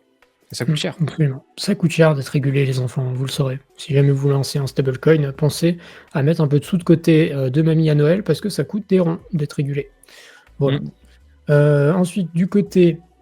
qu'est-ce qu'on a? Du côté de Binance, Binance qui est de plus en plus catastrophique, l'exchange est en train de sombrer dans la maladie mentale.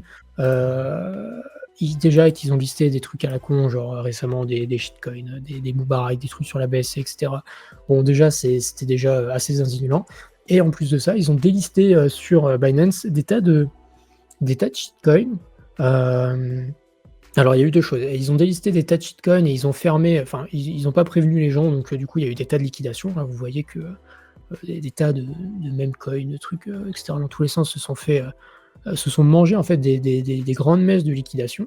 Et en plus de ça, à côté, on a eu, voilà, il y a Ignace qui en parle très bien, qui disait que on allait avoir les positions ouvertes actuellement qui allaient être affectées, ce qui est absolument un non-sens. Et en plus de ça, on a eu des trucs avec Wintermute qui a décaissé aussi certains trucs. Donc voilà, un solide shit show comme on les fait d'habitude. Et ça, c'est vraiment mon écosystème. Binance qui est vraiment terrifiant, catastrophique. Après, moi j'ai une petite take là-dessus, c'est que je me souviens très bien de TST, je les connais pas tous, mais TST et Act, je les connais très bien. Et Binance les avait listés très très rapidement, un peu trop rapidement. Est-ce qu'ils ont beaucoup extrait dessus, tu vois? Oui. Parce que tu te souviens que Act il était monté à 1 milliard, 900 millions, un truc comme ça, alors que c'était un shitcoin de baiser. C'était trop le bull market. Vous vous rappelez du bull market un peu, le chat? Vous vous rappelez les valeurs? C'était signe de top. Non, mais déjà non, mais je vous assure qu'il y a des signes de top a posteriori, on s'en rend compte. Quand déjà on entrait dans des shitcoins avec des sizes qui étaient absolument terrifiantes, dans des pré-sales sombres avec plus de thunes que si j'entrais dans un projet maintenant, je vous assure que c'était vraiment le bull market. Hein. Mais on apprendra. On a appris. Bref, tac. Qu'est-ce qu'on a? Ambient qui est un projet que j'aime bien. Alors, j'ai pas encore lu le white paper, mais c'est un layer 1 qui est SVM compatible, donc intéressant, qui est sur du proof of work, mais ils ont une sorte de proof of concept. J'ai oublié le nom parce qu'encore une fois, j'ai pas lu. Par contre, je sais que c'est une très grosse team et ils font de l'inference. Voilà, donc c'est très axé IA. Ouais, voilà, ce serait un peu. J'ai quelqu'un qui connaît bien, qui m'en a parlé il n'y a pas longtemps. Ce serait un peu une sorte de chat GPT, le chat GPT qu'on voudrait, quoi, mais dans la crypto. Donc, très intéressant. Voilà, ils ont levé 7 millions. Voilà, j'avais envie de vous en parler parce que je trouve que c'est un truc qui manque, tu vois, de dire aux gens qu'est-ce qui est intéressant et très, très early. Alors, évidemment, il n'y a rien à gratter, il n'y a rien à. Tu vois, mais une fois que ça arrive, des fois, ça arrive et c'est sous les radars ou quelque chose comme ça et tu dis ah mais je connais et ça a peut-être du potentiel. Ça, je trouve que ça fait partie des projets avec potentiellement du potentiel. Pour être clair. Absolument. Et on me dit c'est pas le Dex de Linea, mais c'est vrai que. Flogit, c'est ça. Merci. Est-ce que c'est le même Ambient? Non, c'est pas le même. Hein. Non, c'est pas le Ambient Finance. Non. C'est pas le même. Hein. J'ai eu un doute aussi, mais oui, non. Ils ont le même nom. Là, c'est Ambient.xyz et là, c'est Ambient Finance, qui n'ont rien à voir. S'il passe d'un Dex sur l'ENEA à du Proof of Work Inference, c'est quand même bizarre. Hein. Mais la question était légitime parce que même moi, du coup, ça m'a mis un doute. Mais ils ont mais c'est dommage. En vrai, c'est dommage qu'ils aient pris ce nom-là, je trouve. Ça tient un peu dans les pattes, mais bon, bref. Du coup, c'est pas très malin, effectivement. Non, c'est pas très malin. Tech, est-ce qu'on ne parlerait pas encore d'un nouveau shit show cette semaine, messieurs, dames? C'est fou, comme on s'ennuie jamais. Le FDUSD, qui était en faillite. Alors, en fait, il n'est pas vraiment en faillite, lol. En fait, c'est Justin Sun qui a dit ouais, regardez l'émetteur du FDUSD, donc un peu le stablecoin qui est un peu poussé par Binance. Alors on n'y a pas accès nous en France parce que c'est pas régulé, etc. Mais First Digital USD, qui du coup en fait a des pegs donc, de à peu près moins 10, moins 12% quand Justin Sun a dit ça. Et à côté, en même temps, il a mis un lien vers un article où en fait il a backé lui le True USD, True USD qui lui était dans la tourmente parce que le True USD qui portait très mal son nom parce que du coup c'était plus un vrai dollar parce qu'il était mal backé. Et Justin Sun est venu rebacker tout ça, etc. Et du coup, fondamentalement, je sais pas ce qui lui est pris par la tête, où il était en mode, je vais aller tirer dans les pattes d'un concurrent. Et après, on s'est rendu compte, enfin, en tout cas, je ne sais pas si le fin mot de l'histoire, c'est que le FDUSD est mauvais ou pas mauvais, mais plutôt que First Digital a dit, en fait, c'est juste faux ce qui baragouine votre pote. On a absolument tout ce qu'il faut pour backer. Qu'est-ce que vous me racontez? Et du coup, des gens qui ont peut-être vendu dans la panique ici, tac, je voulais dire plutôt, hop, ici, quand le prix a des pegs, se sont peut-être fait rect. Voilà, ont perdu 10% peut-être sur leur capital. Je trouvais ça assez particulier de la part de Justin Sun. Après, on n'est plus à ça près, pour être honnête, mais Non. quand même. Quand même. J'ai WAVS qui est du coup, en fait, c'est un peu le RAS sur les Layer 2, mais sur les AVS de Eigenlayer. Donc c'est pour créer des AVS en quelques minutes. C'est assez cool parce que justement, ça va permettre d'encore développer l'écosystème sur Eigenlayer. D'ailleurs, c'est vrai que Ethereum, il prend cher, mais on a quand même des écosystèmes qui se créent de plus en plus, que ce soit sur les AVS ou sur les Layer 2. Donc c'est assez cool. Et plus il y aura d'outils comme ça, plus on va arriver dans la vision de Ethereum ou de Eigenlayer. C'est-à-dire que, je sais pas, tu as besoin de lancer un truc très rapidement sans trop t'y connaître. Tu as les outils pour le faire et tu bénéficies d'un maximum de sécurité. Donc voilà, je trouvais ça très très cool. Autre chose, on a Dune. Suivez Dune, voilà, j'adore Dune. C'est réel. Ouais, vraiment, gros chat. Et en fait, qui nous ont parlé de 5 projets. En plus, on parle souvent de 3 d'entre eux. Il y a Kaito. Donc, en fait, Kaito, ils mettent en avant le fait que dans les airdrops, il n'y a pas beaucoup de gens qui ont récupéré l'airdrop, mais en plus, il y en a pas beaucoup. Enfin, il y en a beaucoup qui ont stake. Donc ça, c'est intéressant. On a du coup PumpFun, l'AMM de PumpFun, qui est PumpSwap, qui détrône Raydium très rapidement, avec des volumes insinuants, mais ça, on en a parlé la semaine dernière. On a Ethena avec le stablecoin USDTB qui est en pleine adoption. Donc encore un truc bullish Ethena. Et puis Maple qui a ajouté 200 millions de TVL juste ce mois-ci. Ils sont dépassés 800 millions. Ils sont actuellement quasiment en ATH par rapport à... Parce qu'à l'époque, en 2021, c'était déjà des gros acteurs. Et en fait, ils ont eu des pertes parce qu'avant, ils étaient sous-collatéralisés et maintenant, ils sont sur-collatéralisés. Donc voilà, ils sont rattrapés leur niveau. C'est vraiment une très belle histoire. Je trouve ça très cool que Dune les mette en avant. Et Berachain, voilà, qui parle un peu de Berachain et de toutes les entrées qu'il y a. Donc voilà, je trouve ça très intéressant parce que ça permet un peu de voir les acteurs qui se débrouillent bien. Voilà. Quand Dune fait ce genre de truc, vous pouvez vous dire ce sont des acteurs qui sont en adoption. Et ça, c'est très différent d'un influenceur qui est souvent un peu orienté en fonction de son bag ou de ses sentiments. Dune n'a pas de sentiments, que ce soit clair. Dune, c'est de la data. Et Dune, c'est vraiment les meilleurs dashboards que vous pouvez trouver. Tac. Ensuite, du côté justement de la DeFi sur Ethereum, on a alors Uniswap qui domine toujours le secteur, etc.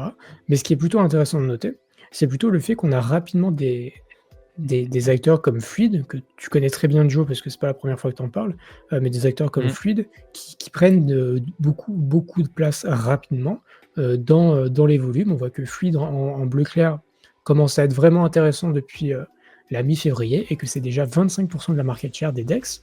Donc c'est une belle performance en quelques mois. Alors le protocole a commencé à faire des volumes depuis l'année dernière, mais c'est vraiment depuis le début de cette année où le protocole fonctionne bien et ça vient grappiller de la market share même à curve, etc. Donc plutôt intéressant de voir que on a même dans des secteurs comme les DEX, il y a de la concurrence, il y a des nouveaux venus pour X, Y raison, que ce soit de la tech. Je sais que tu m'as dit que Fluid avait des choses intéressantes du côté de la tech que je ne connais pas suffisamment pour en parler. Mais en tout cas, les gens adoptent, donc c'est plutôt intéressant à regarder. Si je peux m'arrêter 2 secondes rapidement, parce Bien que sûr. j'ai pas trop dit que c'est juste des trucs que j'ai vu passer sur X, il faudrait que je prenne le temps de passer dedans. Mais de ce que j'ai compris, en fait, ils font du lending et ils font un DEX en même temps. Alors que d'habitude, les gens font soit du lending, soit du DEX. Et le fait qu'ils aient tout sur la même liquidité, ça permet que les utilisateurs aient des frais et des swaps beaucoup plus intéressants. Et je pense qu'il y a une sorte de composabilité qui est intéressante. Il faudrait que j'aille plus loin, mais voilà, c'est innovant. Et en général, quand c'est innovant, des fois, ça prend. Donc, je suis vraiment content pour Fluid. Et d'ailleurs, j'avais regardé, ils ont fait x10 en volume sur le DEX depuis mi-février, un truc comme ça. Et sur le token, ils ont fait moins 50%. Donc, Ok. moi, si le marché repart, je suis pas mal bullish Fluid. Ça pourrait être, tu sais, Radium à l'époque, l'année dernière. Si le marché repart pas... Fluid ou un token. Fluid ou un token. Alors, Nanae qui me dit est-ce que c'est prochain héros, ça je suis pas sûr de comprendre la comparaison. Je pense pas que ce soit un VE3-3. Ouais. Et après la chart ressemble à ça. C'est un peu à l'image des grandes caps qu'on disait plus tôt dans l'émission. Ouais, en fait, si ça pète fort. Ça pète très très fort. Et Guillaume, j'ai vu ton message, clôture SP500 bien moche. On termine les news et je vous montre ça. Tac. Donc voilà, du côté de Feed, c'est plutôt intéressant. En vrai, protocole vraiment intéressant. Va falloir faire un petit peu ses devoirs de ce côté-là. Ouais. Tac, il te reste des trucs de ton côté? Il me reste 3 news, ouais. Tac, tu peux en faire deux petites. Il me reste 2 petits trucs de mon côté aussi. Allez. Tac, on a... j'ai pas la news, bon, c'est pas grave. On a du coup Kaito qui... ça y est, je vais l'avoir. On a Kaito qui a fait un partenariat avec Sentient, donc Sentient qui a un projet IA pour leur apporter toutes leurs... parce que, en fait, Kaito, ils ont des téraoctets de données sur tout ce qui est mindshare, tout ça. Si un jour il veut me charger mon tweet. Et sinon, on a aussi Noise. Alors, Noise, qui est un projet, il faut vraiment connaître Noise. Enfin, c'est un truc qui est très très hypé sur MegaETH et qui permet en fait de long ou de short la mindshare. Alors, pour ceux qui parlent pas trop anglais, la mindshare, il n'y a pas de traduction équivalente, mais en clair, c'est le temps de cerveau. Enfin, comment on peut dire le.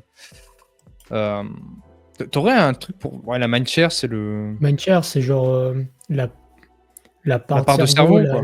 La part de. Ouais, la part de cerveau. Attention, la part d'attention que tu as des gens. Ouais. Voilà. Donc en fait, si tu penses, imagine, t'es très smart, tu vas regarder, tiens, eux ils vont faire un drop dans 2 jours, personne n'en parle et tout. Tu vas long la mindshare sur Noise et du coup, Kaito va recevoir toute la data que ça y est, ça s'excite sur ce protocole. Le truc va pump, tu vas gagner de l'argent, tu te barres, voilà. Et c'est très intéressant parce que ça rentre totalement dans l'hyper-tokenisation, c'est-à-dire que grâce à la blockchain, on peut long ou short ce qu'on veut, à partir du moment où on a la data pour, et qu'on trust quand même Kaito, parce qu'évidemment, il faut trust les acteurs. Mais c'est cool de voir Kaito qui est adopté par un aussi gros acteur, parce qu'encore une fois, Noise, c'est un gros acteur, un gros futur acteur, et par Sentient, du coup, qui a un projet IA. Alors, je sais pas comment ça rentre exactement là-dedans, mais je trouve ça assez intéressant quand même. Voilà. Tac, clairement. Kaito qui prend cher d'ailleurs. Mais d'ailleurs, j'ai toujours dit que personnellement j'étais bullish sur Kaito en tant que produit. Après le token, je crois qu'il était déjà 1 milliard. Ça reste en fait, le problème c'est que c'est pas une layer 1, donc c'est très dur à valoriser. Donc je suis pas très étonné, mais par contre je suis toujours bullish sur Kaito en tant que produit. Même moi, j'utilise beaucoup, j'aime beaucoup. J'avoue que j'essayais de me positionner spot à un moment quand, Inch'Allah, il y avait des trucs qui pouvaient tenir, que j'ai vite décaissé, on va pas se mentir. Et je stake juste ce que j'ai reçu en airdrop parce que quitte à garder, autant que ça serve peut-être plus tard pour des incentives quelconques, et ça représente très très peu, donc c'est pas très grave. Et je comprends pas trop d'où vient l'argent quand tu longues la mindshare. Bah, il va venir, de l'argent qui font le contraire. Bah oui. Tu vas avoir des market makers, en fait, comme sur un perpetuals, en fait. Tu peux avoir une pool de liquidité, où tu as, ouais, c'est ça, où tu peux avoir alors tu as 2 mécanismes. Soit tu as l'argent qui va venir directement des gens qui font les paris contraires, ou tu peux avoir une pool de liquidité qui prend le pari contraire à toi. Par exemple, tu dis: «Je longue la mindshare de tel projet, tel truc, tel machin». La pool de liquidité, comme le HLP, va prendre le pari contraire et à la fin, il y a un gagnant, il y a un perdant. Terminé, bonsoir et voilà, ça peut venir de là et l'argent n'a pas enfin, disons que, on trouvera un moyen pour mettre l'argent en face. Voilà, c'est Mmh comme mh. un produit perpétuel, quoi. Il y a une banque et la banque paye ou gagne ou perd au final. C'est une bonne question, ouais, hein. Oui, c'est toujours important et pour ceux qui demandent, il y a plusieurs chats. Enfin, il y a 2 chats YouTube, le chat X, c'est pour ça que vous voyez pas les messages de tout le monde Ah, il y a 3 quand je chats! les affiche. Ouais, il y a ma chaîne et Let's go! la chaîne de TechTube. Du coup, il y a beaucoup de chats Incroyable. différents. OK. Tac. Du coup, moi ensuite du côté de, alors bah, on va parler de Sui directement, tac. Du côté de Sui, on a un truc qui est plutôt intéressant. Sui, ça fait partie, alors on n'a pas mis dans les news, mais il y avait ils ont posté un long article avec un peu la Sui Stack où ils récapitulent un peu tout ce qui est, possible de faire et en particulier, il y a Seal qui est un truc plutôt intéressant qui fait en fait de l'encryption de data on-chain, avec, alors threshold encryption, c'est-à-dire qu'il y a comment un c'est quoi le français pour threshold? C'est Ah, il y je a il y sais a un plus. bref, il faut que plusieurs parties, détiennent des trucs ensemble. Voilà. C'est ça. Ce qui fait que c'est décentralisé, en tout cas que c'est distribué, et ils nous font un petit paragraphe là-dessus. Puis ils ont vraiment plein de produits différents, ça fait partie des chaînes qui, bah, se tiennent le mieux, qui ont le plus d'activité, qui ont le plus de croissance. Seuil, putain, mais le chat qui est en folie pour traduire, pour traduire tous les Trop, trucs trop ce fort. soir, merci beaucoup. Un seuil, voilà. Ce qui est je trouve ça très cool. Suisse, ça fait partie On a des compris, acteurs les gars. que n'hésitez pas à tous à envoyer, Seuil, bien sûr dans le chat. Il y aura peut-être un airdrop pour ceux qui envoient. Non, c'est faux, faites pas ça. Non, non, non, non. Donc voilà, du côté de Suisse, ça build et si jamais le marché se reprend, ça fait toujours des trucs, ça fait partie des trucs que je continue de surveiller activement. Voilà. OK. Une petite, histoire rigolote, hein, dans ce marché, un peu déprimé. Histoire très rigolote, je trouve. Il y a un hacker qui a volé 2900 ETH, donc 5 millions à Zcash. Zcash, en plus, j'avais testé à l'époque. Et en fait, le hacker, il a visité le mauvais site Tornado Cash, qui s'est retrouvé être un phishing site. Donc, il s'est fait hacker, c'est le montant qu'il a hacké. Et ce qui est très drôle, c'est que du coup, ils ont Et communiqué so parce que, en fait, Zcash voulait récupérer l'argent.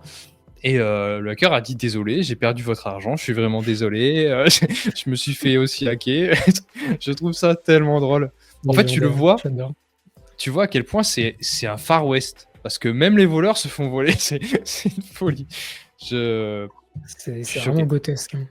Ah ouais. J'adore. Mais je Ah sais pas et pourquoi c'est comme ça, parce que, je sais pas, quand je vais sur Netflix, je tombe pas sur un scam, tu vois? ouais, mais des fois, tu as des sites, sur certains navigateurs, genre c'est mal indexé, genre, si tu Ah, c'est utilises, ça, voilà. genre des fois puis même juste des fois, il y a des sites qui sont pas down, genre, à certains moments, genre des fois ça reste en ligne et du coup, bah, tu peux te faire scam parce que tu cliques, genre tu es fatigué, machin, genre tu cliques sur un site à la con. Faites toujours attention aux sites sur lesquels vous cliquez, nom de Dieu. Ouais, Passez toujours par les gardez-les comptes en favoris, officiels, hein. Oui. favoris, comptes officiels sur Twitter, enfin faites la totale. Ça peut vite arriver même sur des trucs à la con, hein. Vous allez sur un Uniswap, vous tombez sur un Uniswap-v3- donne-moi ton fric.com et ça peut aller très, très vite. Donc faites toujours gaffe. Ouais. Mmh mh. Tac et moi je terminerai du coup avec, ça, Oxbow, enfin 0xbow, qui est en mainnet, protocole que j'ai trouvé, intéressant alors, que peu de gens ont relayé mais que pourtant je trouve, très, très cool. C'est en fait un protocole où vous allez, déposer, votre argent à l'intérieur. Par exemple, là, il montre avec, maximum 1 ETH et après ça vous permet de faire des swaps directement sur l'app de manière privée. C'est-à-dire qu'en fait, vous avez par exemple votre wallet, je sais pas, vous avez votre Ledger par exemple ou, votre, hot wallet et cetera, que vous voulez l'utiliser ce wallet-là et ne pas vous dox et ne pas dox les swaps que vous faites. Vous allez passer par directement, le site pour faire les swaps de manière privé. Ce qui fait que vous utilisez votre wallet, c'est juste que les swaps que vous y faites sont privés. Je trouvais ça intéressant. Si jamais ça peut servir à des gens, je vous en prie, allez-y. Mhm. Hop. Et notamment, par exemple, nous, je sais que je pense à Joe parce qu'on a Docs, nos wallets.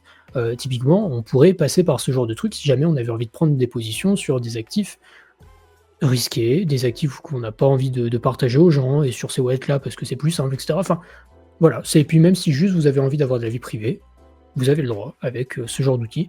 La privacy qui est de plus en plus importante, j'ai l'impression. Enfin, en tout cas, je vois de plus en plus de protocoles qui en parlent, de protocoles qui avancent dans ce sens-là. Donc moi, j'ai trouvé ça intéressant. Si jamais ça vous intéresse. Et Dargo qui dit j'avais 2900 ETH à blanchir. Ça c'est. Et c'est pas un mixeur. Hein. C'est pas un mixeur. Hein. Pour qu'on soit bien d'accord, c'est pas un mixeur.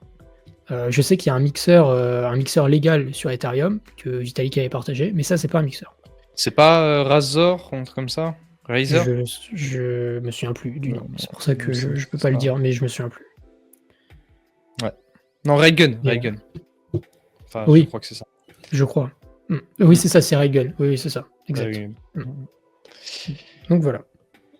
Ok. Eh ben, on a fait le tour. On est bon pour les news. Parfait, messieurs, dames.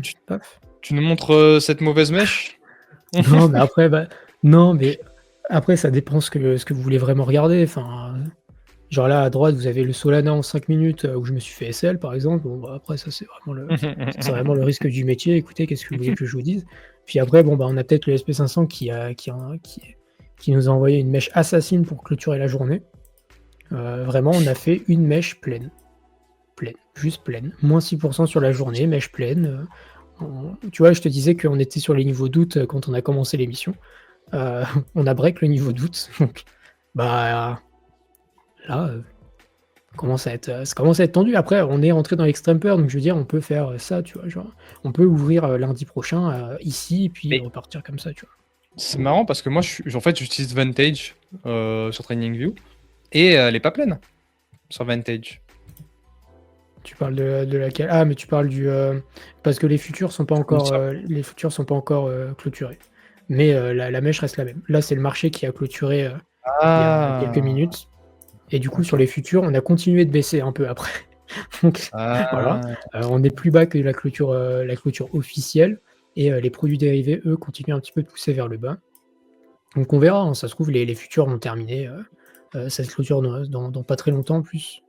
Ça clôture dans une demi-heure. Peut-être que les futurs vont réussir à clôturer pas très loin de ce niveau-là. Donc c'est voilà. Quoi qui est le plus important du coup?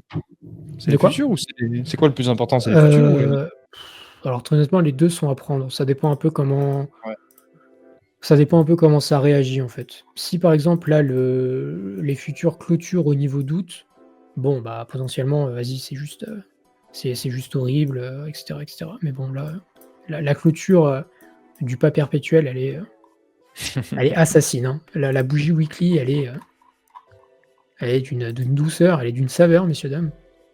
On a pris solide moins 10% en 3 jours. Voilà. Quelle chance. Rebond à suivre. Bah, je vous refais pas tout le début d'émission, hein, vous connaissez. Et si jamais vous n'avez pas vu le début d'émission, je vous invite à regarder la première, les 3 premiers quarts d'heure à peu près, où on a parlé un petit peu de toute cette condition macro et de différents scénarios qu'on pouvait imaginer à partir de maintenant. Il y a effectivement des rebonds qui sont possibles à jouer, vu qu'on est totalement en surpeur, en survente dans tous les sens sur l'SP, et que, encore une fois, il n'y a pas de free lunch. Voilà. Est-ce qu'on a le temps pour que je parle un peu de Berachain? Est-ce que j'en ai parlé de Berachain? Non, on va pas parler de tech. Allez. Non, on peut parler de Berachain parce que j'ai vu que, en plus, tu as fait pas mal d'émissions sur un peu toutes les chaînes, etc. pour en parler. Parce que Berachain, ça reste intéressant. Et en plus, je pourrais peut-être vous expliquer comment vous pouvez un peu protéger votre capital. Si jamais vous voulez spéculer dessus, ça peut être intéressant. Mais moi, j'ai comment vous pouvez le perdre, justement. C'est parfait. Eh ben, allons-y. Je te fais confiance. Explique aux gens comment perdre son argent en... Allez. Let's go. en 2030, c'est parti. Du coup, j'ai fait un petit article. Alors, rapidement, moi, je trouve ça vraiment intéressant parce que la plupart des gens qui parlent de Berachain, ils n'expliquent pas ce que c'est l'impermanent loss, l'APR versus APY. Ils n'expliquent pas les bases, en fait. Ils vont vraiment directement dans le sujet. Et je trouvais ça important de revenir, Tu vois comment fonctionne le POL. Donc le POL, c'est pas du liquidity mining. J'ai vu des gens se tromper sur le Discord parce que liquidity mining, c'était le défi Summer. C'était à l'époque, en fait, c'était des applications qui généraient beaucoup d'émissions avec leurs tokens et qui les distribuaient dans des pools. Et ça incentivait beaucoup les gens à déposer, gagner plein de tokens, sauf que le token allait à zéro parce qu'il y avait trop d'émissions. Là, ça n'a rien à voir parce que c'est un token qui est émis à seulement 10% par an. Et en fait, c'est au niveau du L1, c'est pas au niveau de l'applicatif. Donc déjà, ça a beaucoup plus de valeur. Ça va pas attendre vers zéro, en tout cas, on n'espère pas. Et en fait, c'est les validateurs qui vont du coup redistribuer leurs récompenses de BGT vers des reward vaults. Ces reward vaults, vous pouvez participer, toucher ces récompenses, et après les déléguer. Et en plus de ça, ils vous donnent un pourcentage pour que vous les déléguiez chez eux, parce que le fait que vous déléguiez chez eux, ça leur donne plus de pouvoir de validation. Donc c'est pour ça, en fait, c'est tout un jeu d'incentive et tout ça, ça crée beaucoup de pots de vin d'ailleurs, hein, et c'est le but. Voilà. Alors évidemment, ça crée aussi un peu de centralisation probablement autour de certains acteurs, mais encore une fois, le but là, c'est vraiment de créer une sorte d'un proof of concept assez rigolo qui peut donner des APR de fou, mais voilà, il y a un côté un peu dangereux quand même. Du coup, comment profiter? Déjà, je voulais parler d'impermanent loss. L'impermanent loss, ce que c'est, pour les gens qui ne connaissent pas, c'est un peu compliqué à comprendre quand tu ne maîtrises pas trop la DeFi. C'est que, imagine, tu déposes 50% de TH et 50% de DAI dans une pool. Si jamais tu as l'ETH qui monte, les gens ils vont venir prendre ton ETH dans ta pool parce qu'elle est moins chère, te laisser des DAI, et du coup, toi, tu vas te retrouver avec beaucoup plus de DAI que de TH que tu avais, et alors que le TH est monté. Donc en fait, tu te retrouves à perdre l'asset qui a pump, et souvent, tu perds de l'argent. En tout cas, si ça a été rapide et qu'entre-temps, tu n'as pas gagné trop de filles avec la pool, bah, tu te retrouves perdant. Et ça s'appelle l'impermanent loss. Donc ça, il faut l'éviter. C'est pour ça que moi, je conseille d'éviter les pools, en tout cas si vous ne maîtrisez pas, comme Nav, Bera ou tout ça, qui sont un peu des tokens d'application versus ce Bera. Parce que du coup, il y a beaucoup trop de volatilité. Il vaut mieux rester sur des trucs assez fiables. Donc on a le Bera versus BGT, parce que les deux sont très liés. Donc c'est un truc assez stable. Sinon, vous allez du Wrap Bera versus du Bera, c'est encore plus stable. Voilà. Et pour contrer l'impermanent loss, ce qu'on peut faire aussi, c'est générer beaucoup de rendement. Parce que si vous perdez avec l'impermanent loss et que vous avez genre 600-800% d'APR, ça peut compenser. Voilà. Donc ça, c'est aussi une façon de le faire. Moi, ce que je conseille aux gens, si jamais ils veulent se lancer, alors encore une fois, faites attention. Hein, déjà, le protocole est neuf. Enfin, le L1 est neuf, et puis les applications aussi. Donc, il y a des risques. Il y a Infrared. Donc, Infrared qui propose du coup les Volt. Il y a BeraPow. Infrared, c'est le IBGT. BeraPow, c'est le LBGT. Vous avez aussi, d'ailleurs, je l'ai ici, je vous enverrai le link. Vous avez un tableur pour suivre un peu les performances, parce que le IBGT et le LBGT, ce sont du coup des tokens liquides du BGT. J'espère que je suis clair et que vous me suivez. Et ils ont leur propre premium, c'est-à-dire que voilà, le IBGT est à $10, le LBGT est à 10,61, le STBGT est à 8. Donc après, il faut calculer, prendre votre calculatrice, savoir quel asset vous voulez générer, lequel est le plus rentable. Et une fois que ça s'est fait, donc vous déposez vos tokens dans les LP. Après, vous allez stake ces tokens de LP dans les Reward Vault sur Infrared ou Bera. Et après ça, du coup, soit vous payez avec les récompenses que vous gagnez, soit vous allez les déléguer aux validateurs. Donc ça, vous pouvez toucher 200 à 300% d'APR. Donc vraiment, il y a beaucoup d'argent en ce moment à faire là-dessus. Mais encore une fois, il y a le risque avec. Ou alors vous pouvez compound, et là, ça a encore plus de risques. Vous allez sur un truc comme Origami. Origami, actuellement, c'est 2000% d'APR. Parce qu'en fait, ce qu'ils font, c'est qu'ils compound. Compound, ça veut dire qu'ils remettent les gains à chaque fois dedans. Et ils font des boucles comme ça. Évidemment, c'est pas hyper pérenne, mais ça permet de générer beaucoup de rendement. Et du coup, voilà. Alors, la différence entre APR et APY, tant que j'y suis, APR, c'est le yield réalisé sur l'année, et l'APY, c'est le yield réalisé sur l'année si tu compounds tout le temps. Si vous regardez celui d'Origami, il ne le montre pas. Ah, c'est dommage. Parce que de temps en temps, tu vois un APY à genre 57 000%.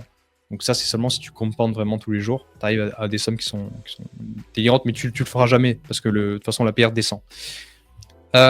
Quelques risques. Voilà, je veux beaucoup parler des risques, parce que quand même, déjà, je vous ai parlé de l'IBGT et du LBGT, ce sont des tokens liquides, donc ça veut dire qu'ils sont PEG au Bera. Il y a un risque qui dépeg. On l'a vu tout à l'heure avec le stablecoin FUSD. Tout ce qui est dérivé, ça peut dépeg. Donc faire attention à ça. Hack, rug, savoir que les reward vault sont validés par la team, donc normalement c'est plutôt fiable, mais il y a toujours des risques de hack. Ça c'est pareil, il faut faire attention. Et l'autre risque c'est la centralisation ou attaque d'un acteur. Bon, ça j'en doute fortement, mais sur le long terme par contre ça peut être un risque. Donc voilà, j'ai essayé d'être rapide, hein, mais il faut savoir que Berachain c'est top 6 en TVL, donc c'est quand même un protocole qui a un certain succès, qui en aura, je pense, un moment, parce que tous ces gains-là, ils sont pérennes, parce qu'encore une fois, c'est la même inflation qui est fixe, et c'est juste que, en fait, il y a autant d'APR parce que déjà, il y a très peu de gens dessus, et puis en plus, il y a tellement de jeux d'incentives pour essayer de capturer. En fait, le but, c'est vraiment d'attirer le maximum d'utilisateurs, parce que les utilisateurs, ils font justement, c'est eux qui délèguent et qui donnent du pouvoir aux validateurs. Et du coup, il y a vraiment une guerre d'incentives en ce moment, et c'est pour ça qu'on a des APR de ça.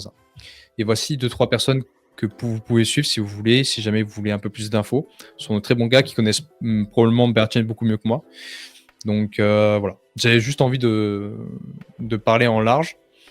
Et voilà, intéressez-vous, franchement c'est intéressant, c'est une petite expérience DeFi. C'est un truc qu'on n'avait pas vu depuis 2020, donc ça fait plaisir de pouvoir... moi ça me fait vraiment plaisir. Là je kiffe, je suis en mode DeFi, ça fait un moment que je ne l'avais pas fait et c'est très très cool. Donc voilà.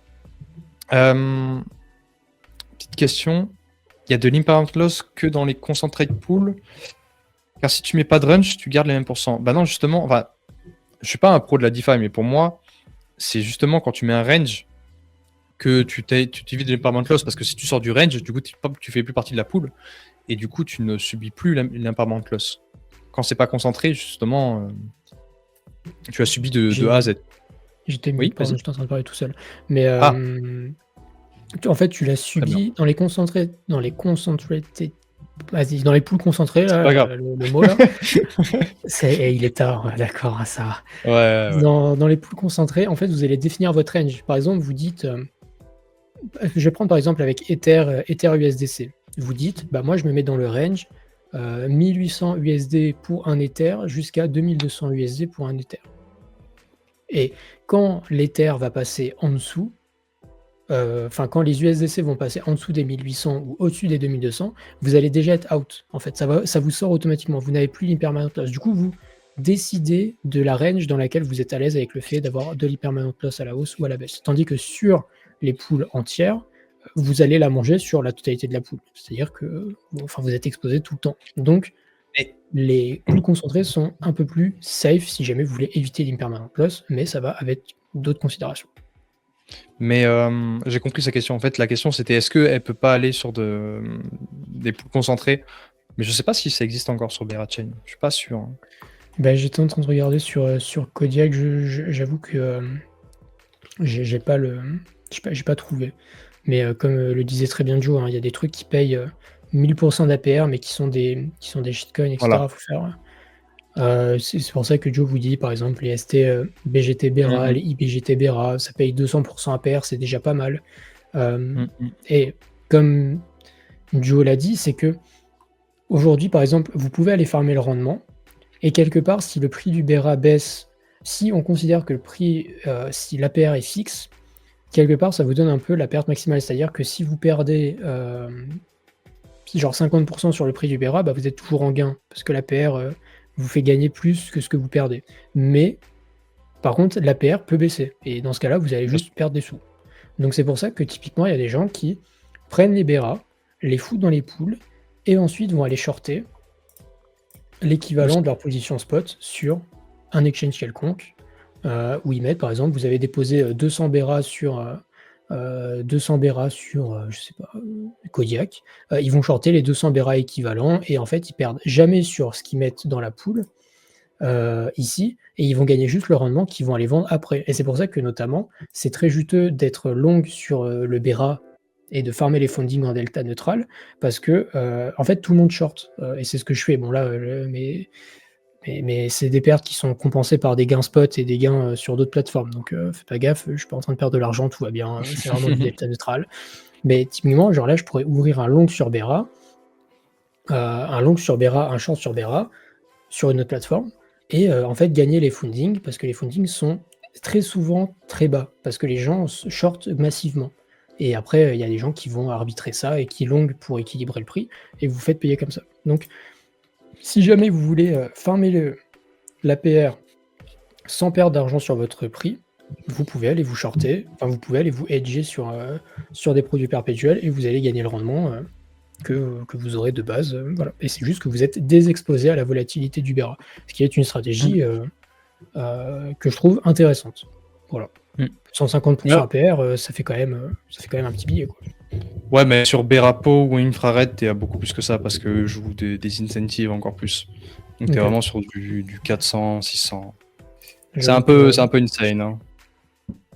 J'avoue que j'y vais pas de manière régulière. Ouais. Tu vas là sur le petit, tu tries par RPR en fait. Ok. Enlève tout et mets tri par RPR, voilà. Et je crois que c'est le LBGT qui est en premier. Voilà, LBGT là t'as 400%. Sur Bex. LBGT. Non, plus haut. Okay. Ah oui, là, pardon. Voilà. Ah oui, le origami, ok. Ouais, c'est pas le origami. Voilà. Par contre, c'est celui-là que tu peux mettre dans le. Non, c'est pas celui-là. Dans le... C'est le IBG que tu peux mettre sur origami. Mais celui-là, tu peux le compound aussi. Tu peux tous les compound. Bah voilà, vous pouvez faire 400% APR en étant totalement free risk. Free risk? Ah oui, oui. Pas free risk, pardon, pas free risk, pardon. Oui. Désexposé de la volatilité du Bera. Voilà. Ok, on est mieux. C'est clairement pas free risk. Autant pour moi. Ça a failli être clippé celui-là. Oula, on était pas loin du drame, pardon. Voilà. Et vous pouvez même shorter les récompenses potentielles que vous avez si jamais vous voulez vraiment totalement hedger votre position. Mais bon, si déjà vous avez hedgé votre position spot, Bera que vous foutez dans la poule, vous êtes déjà pas mal. Et vous devrez... en fait, vous profitez vraiment de 400%. Vous mettez 1000, vous avez 4000 si le rendement reste fixe. Et puis, vous n'avez aucune volatilité. Puis il y a deux choses en fait qui vont faire baisser le rendement, c'est un, la TVL, donc les gens qui rentrent forcément, parce qu'il y a plus de voilà, et deux, le nombre de reward volt. Sauf que récemment, Berachain a tweeté qu'il n'y aurait plus de reward volt jusque la semaine prochaine. Donc là, on a une semaine où cette pression baissière de l'APR n'existe pas.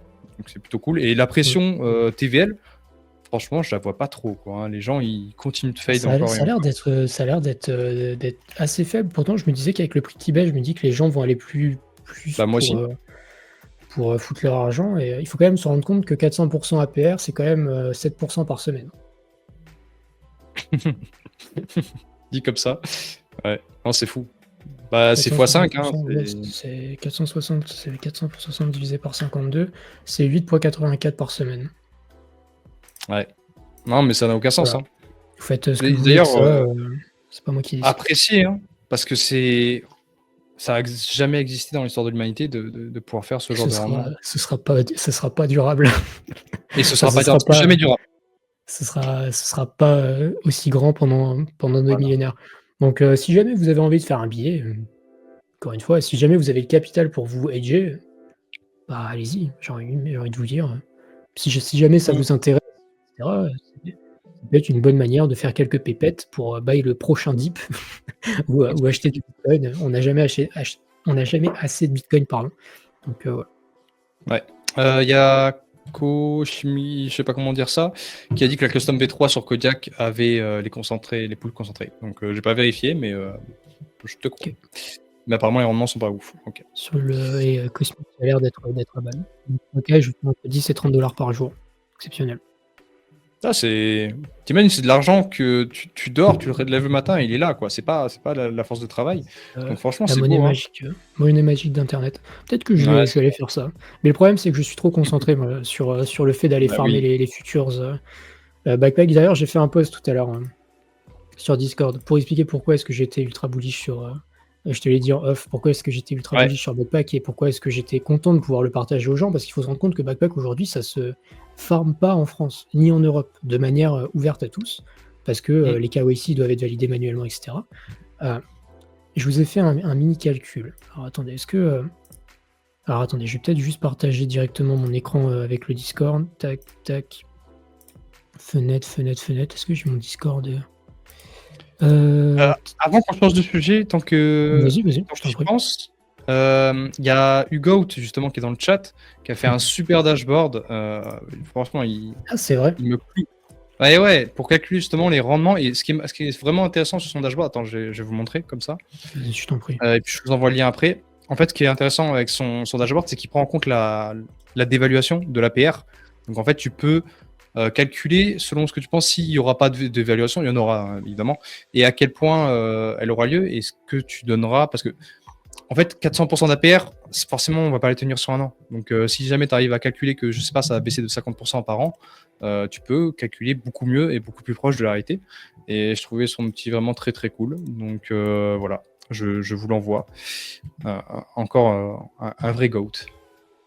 Un vrai roi. Ouais. Tac. Alors du coup, je voulais vous montrer pour Backpack pourquoi est-ce que j'étais positif sur le loser. Alors attendez, c'est que j'aimerais ne pas vous leak trop de trucs. Paf. Voilà.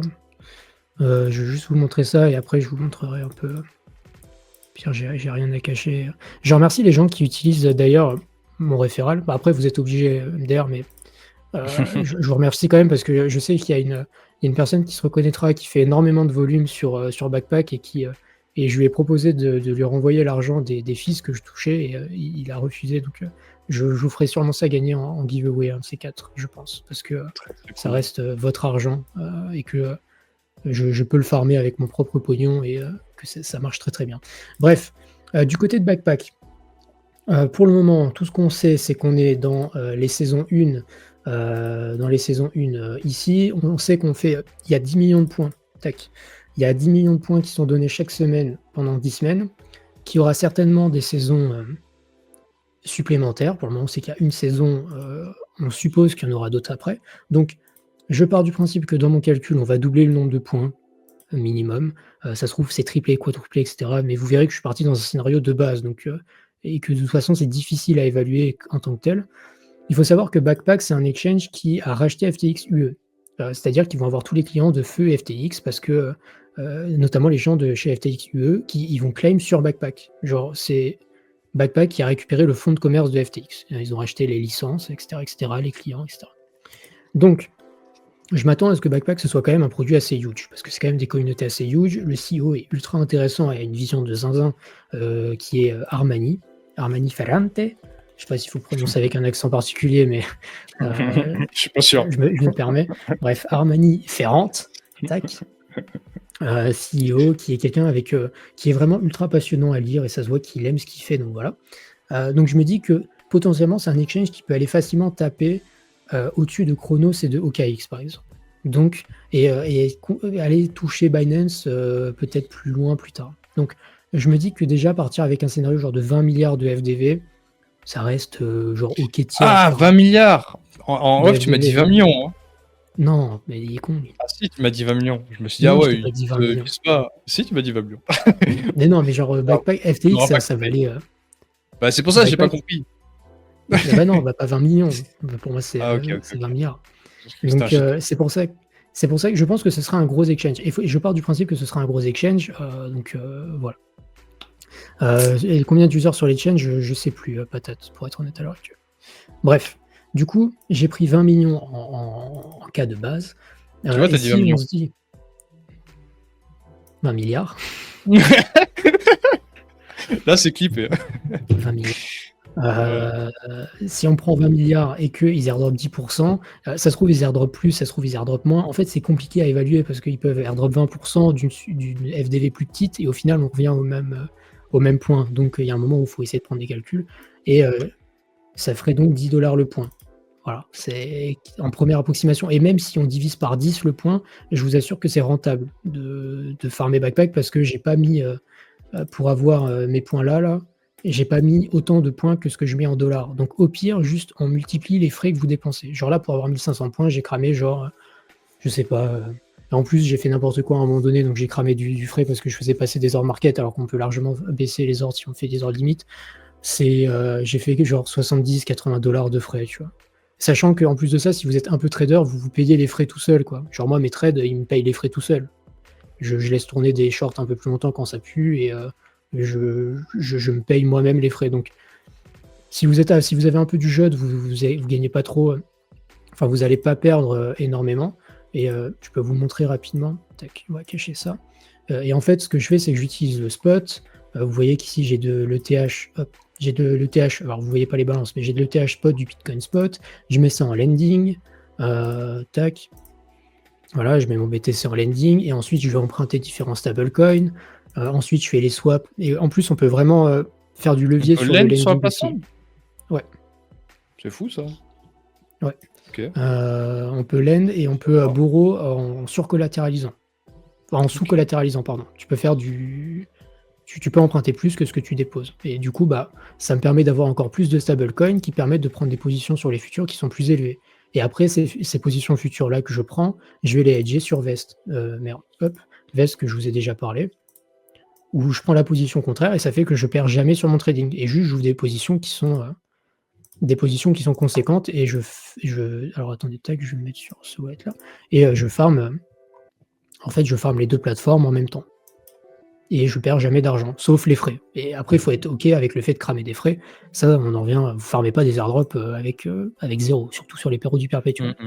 Donc voilà, la campagne a commencé il y a longtemps, et elle a commencé il y a du coup 2 semaines. On est dans la 3e semaine, et il en reste encore 7. Donc pour moi, il n'est pas trop tard. Vous voyez que, alors, on peut facilement avoir des points, et même si vous n'avez pas beaucoup de capital, c'est pas très grave en soi, vous pouvez quand même venir farmer. Si jamais vous voulez la procédure, allez sur le Discord, vous m'envoyez un message et je vous renvoie vers le lien de la procédure qui est sur mon channel et que j'ai remis un petit peu plus bas ensuite.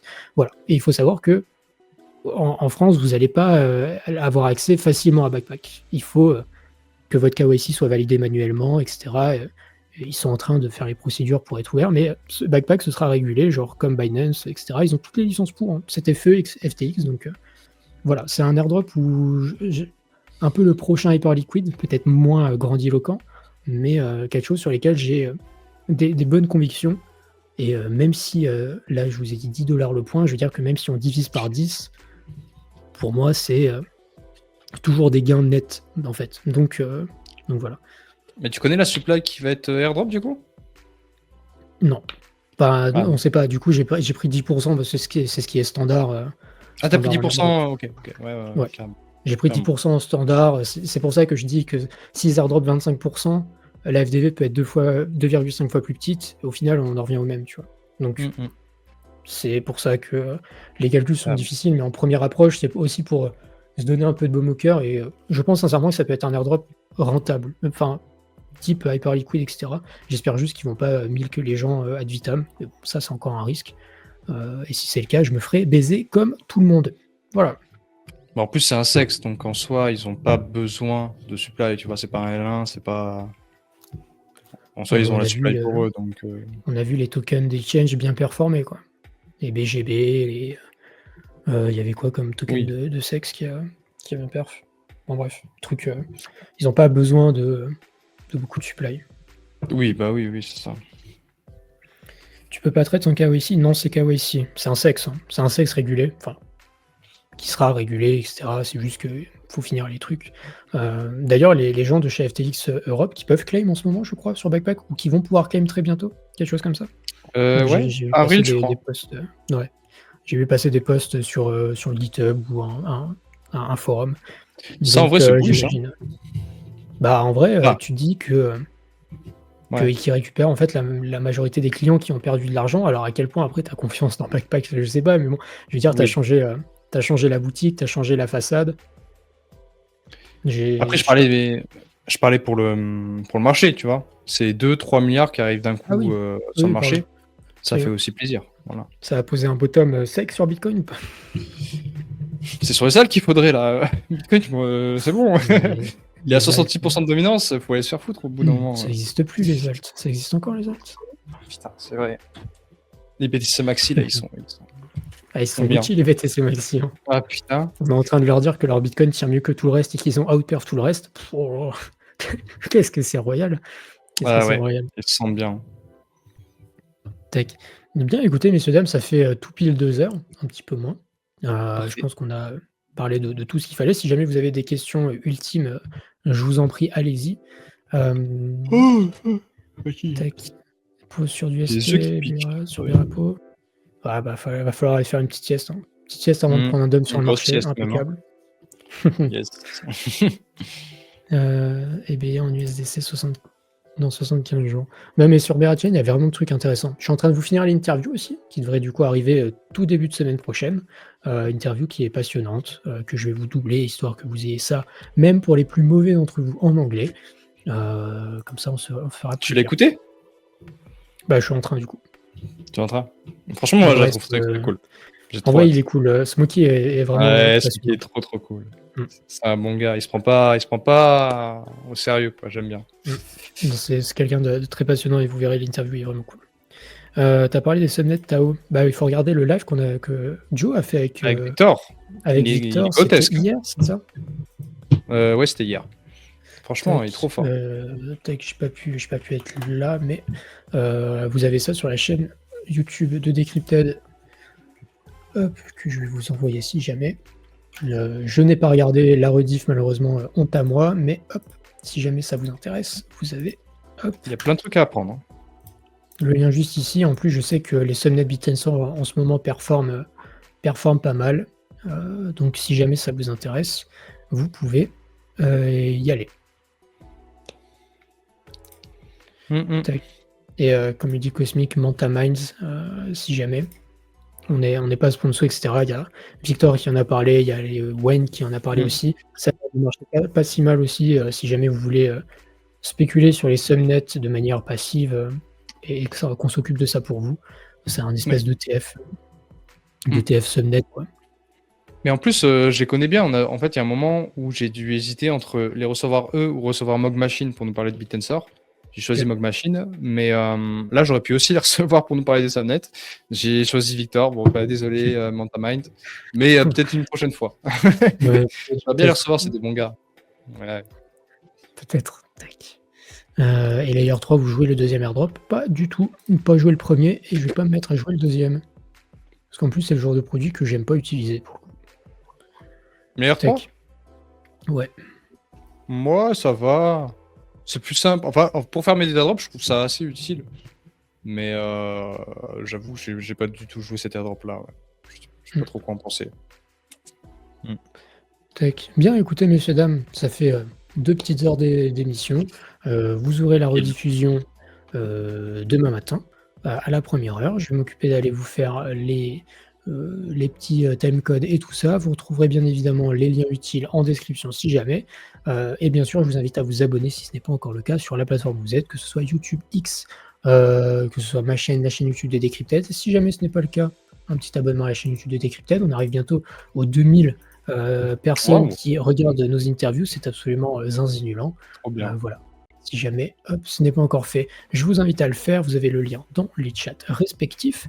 Et puis, écoutez, on peut que vous conseiller de prendre soin de vos bagues, comme chaque semaine. Merci à tous ceux qui nous écoutent. La période, elle est cruciale, elle est compliquée. On peut y voir du positif. On ne va pas dump en ligne droite, je pense, de manière infinie. Ça ne veut pas dire qu'il faut se surexposer, comme d'habitude. Prenez votre temps pour vous exposer et exposez-vous, je pense, à des trucs qui sont un minimum solides. On ne va pas aller sur les premiers shitcoins que vous trouvez sur PunFun. Voilà. Et je laisse Joe avec le mot de la fin. Bah ouais les gars, on continue de serrer les fesses. On espère que la semaine se passera bien vu la gueule du SP. Et puis de toute façon, nous on reste là. Peu importe ce qui se passe, on reste là. On fournira les informations, on fournira tout ce qu'on voit sur le marché. Et puis voilà, on est ensemble de toute façon. Puis, exactement. Si vous voulez des pavlards macro, vous allez sur mon Twitter. Si jamais vous voulez des pavlards DeFi, vous allez sur le Twitter de Joe. Si vous voulez des cryptos, c'est chez Joe que ça se passe. Et si vous voulez de la TradFi, c'est chez moi, bien entendu. Et sur le Discord Decrypted, il y a plein de choses qui se passent. Il y a Mathis aussi qui a fait sa newsletter. La newsletter ici, Decrypted Tech. Si jamais vous voulez aller la lire, c'est totalement gratuit. Ça parle de Jupiter. C'est ultra complet comme toujours. Messieurs, dames, je vous fais des bisous. Prenez soin de vous, prenez soin de vos bagues. C'était Decrypted. Ciao les potes. Ciao les gars.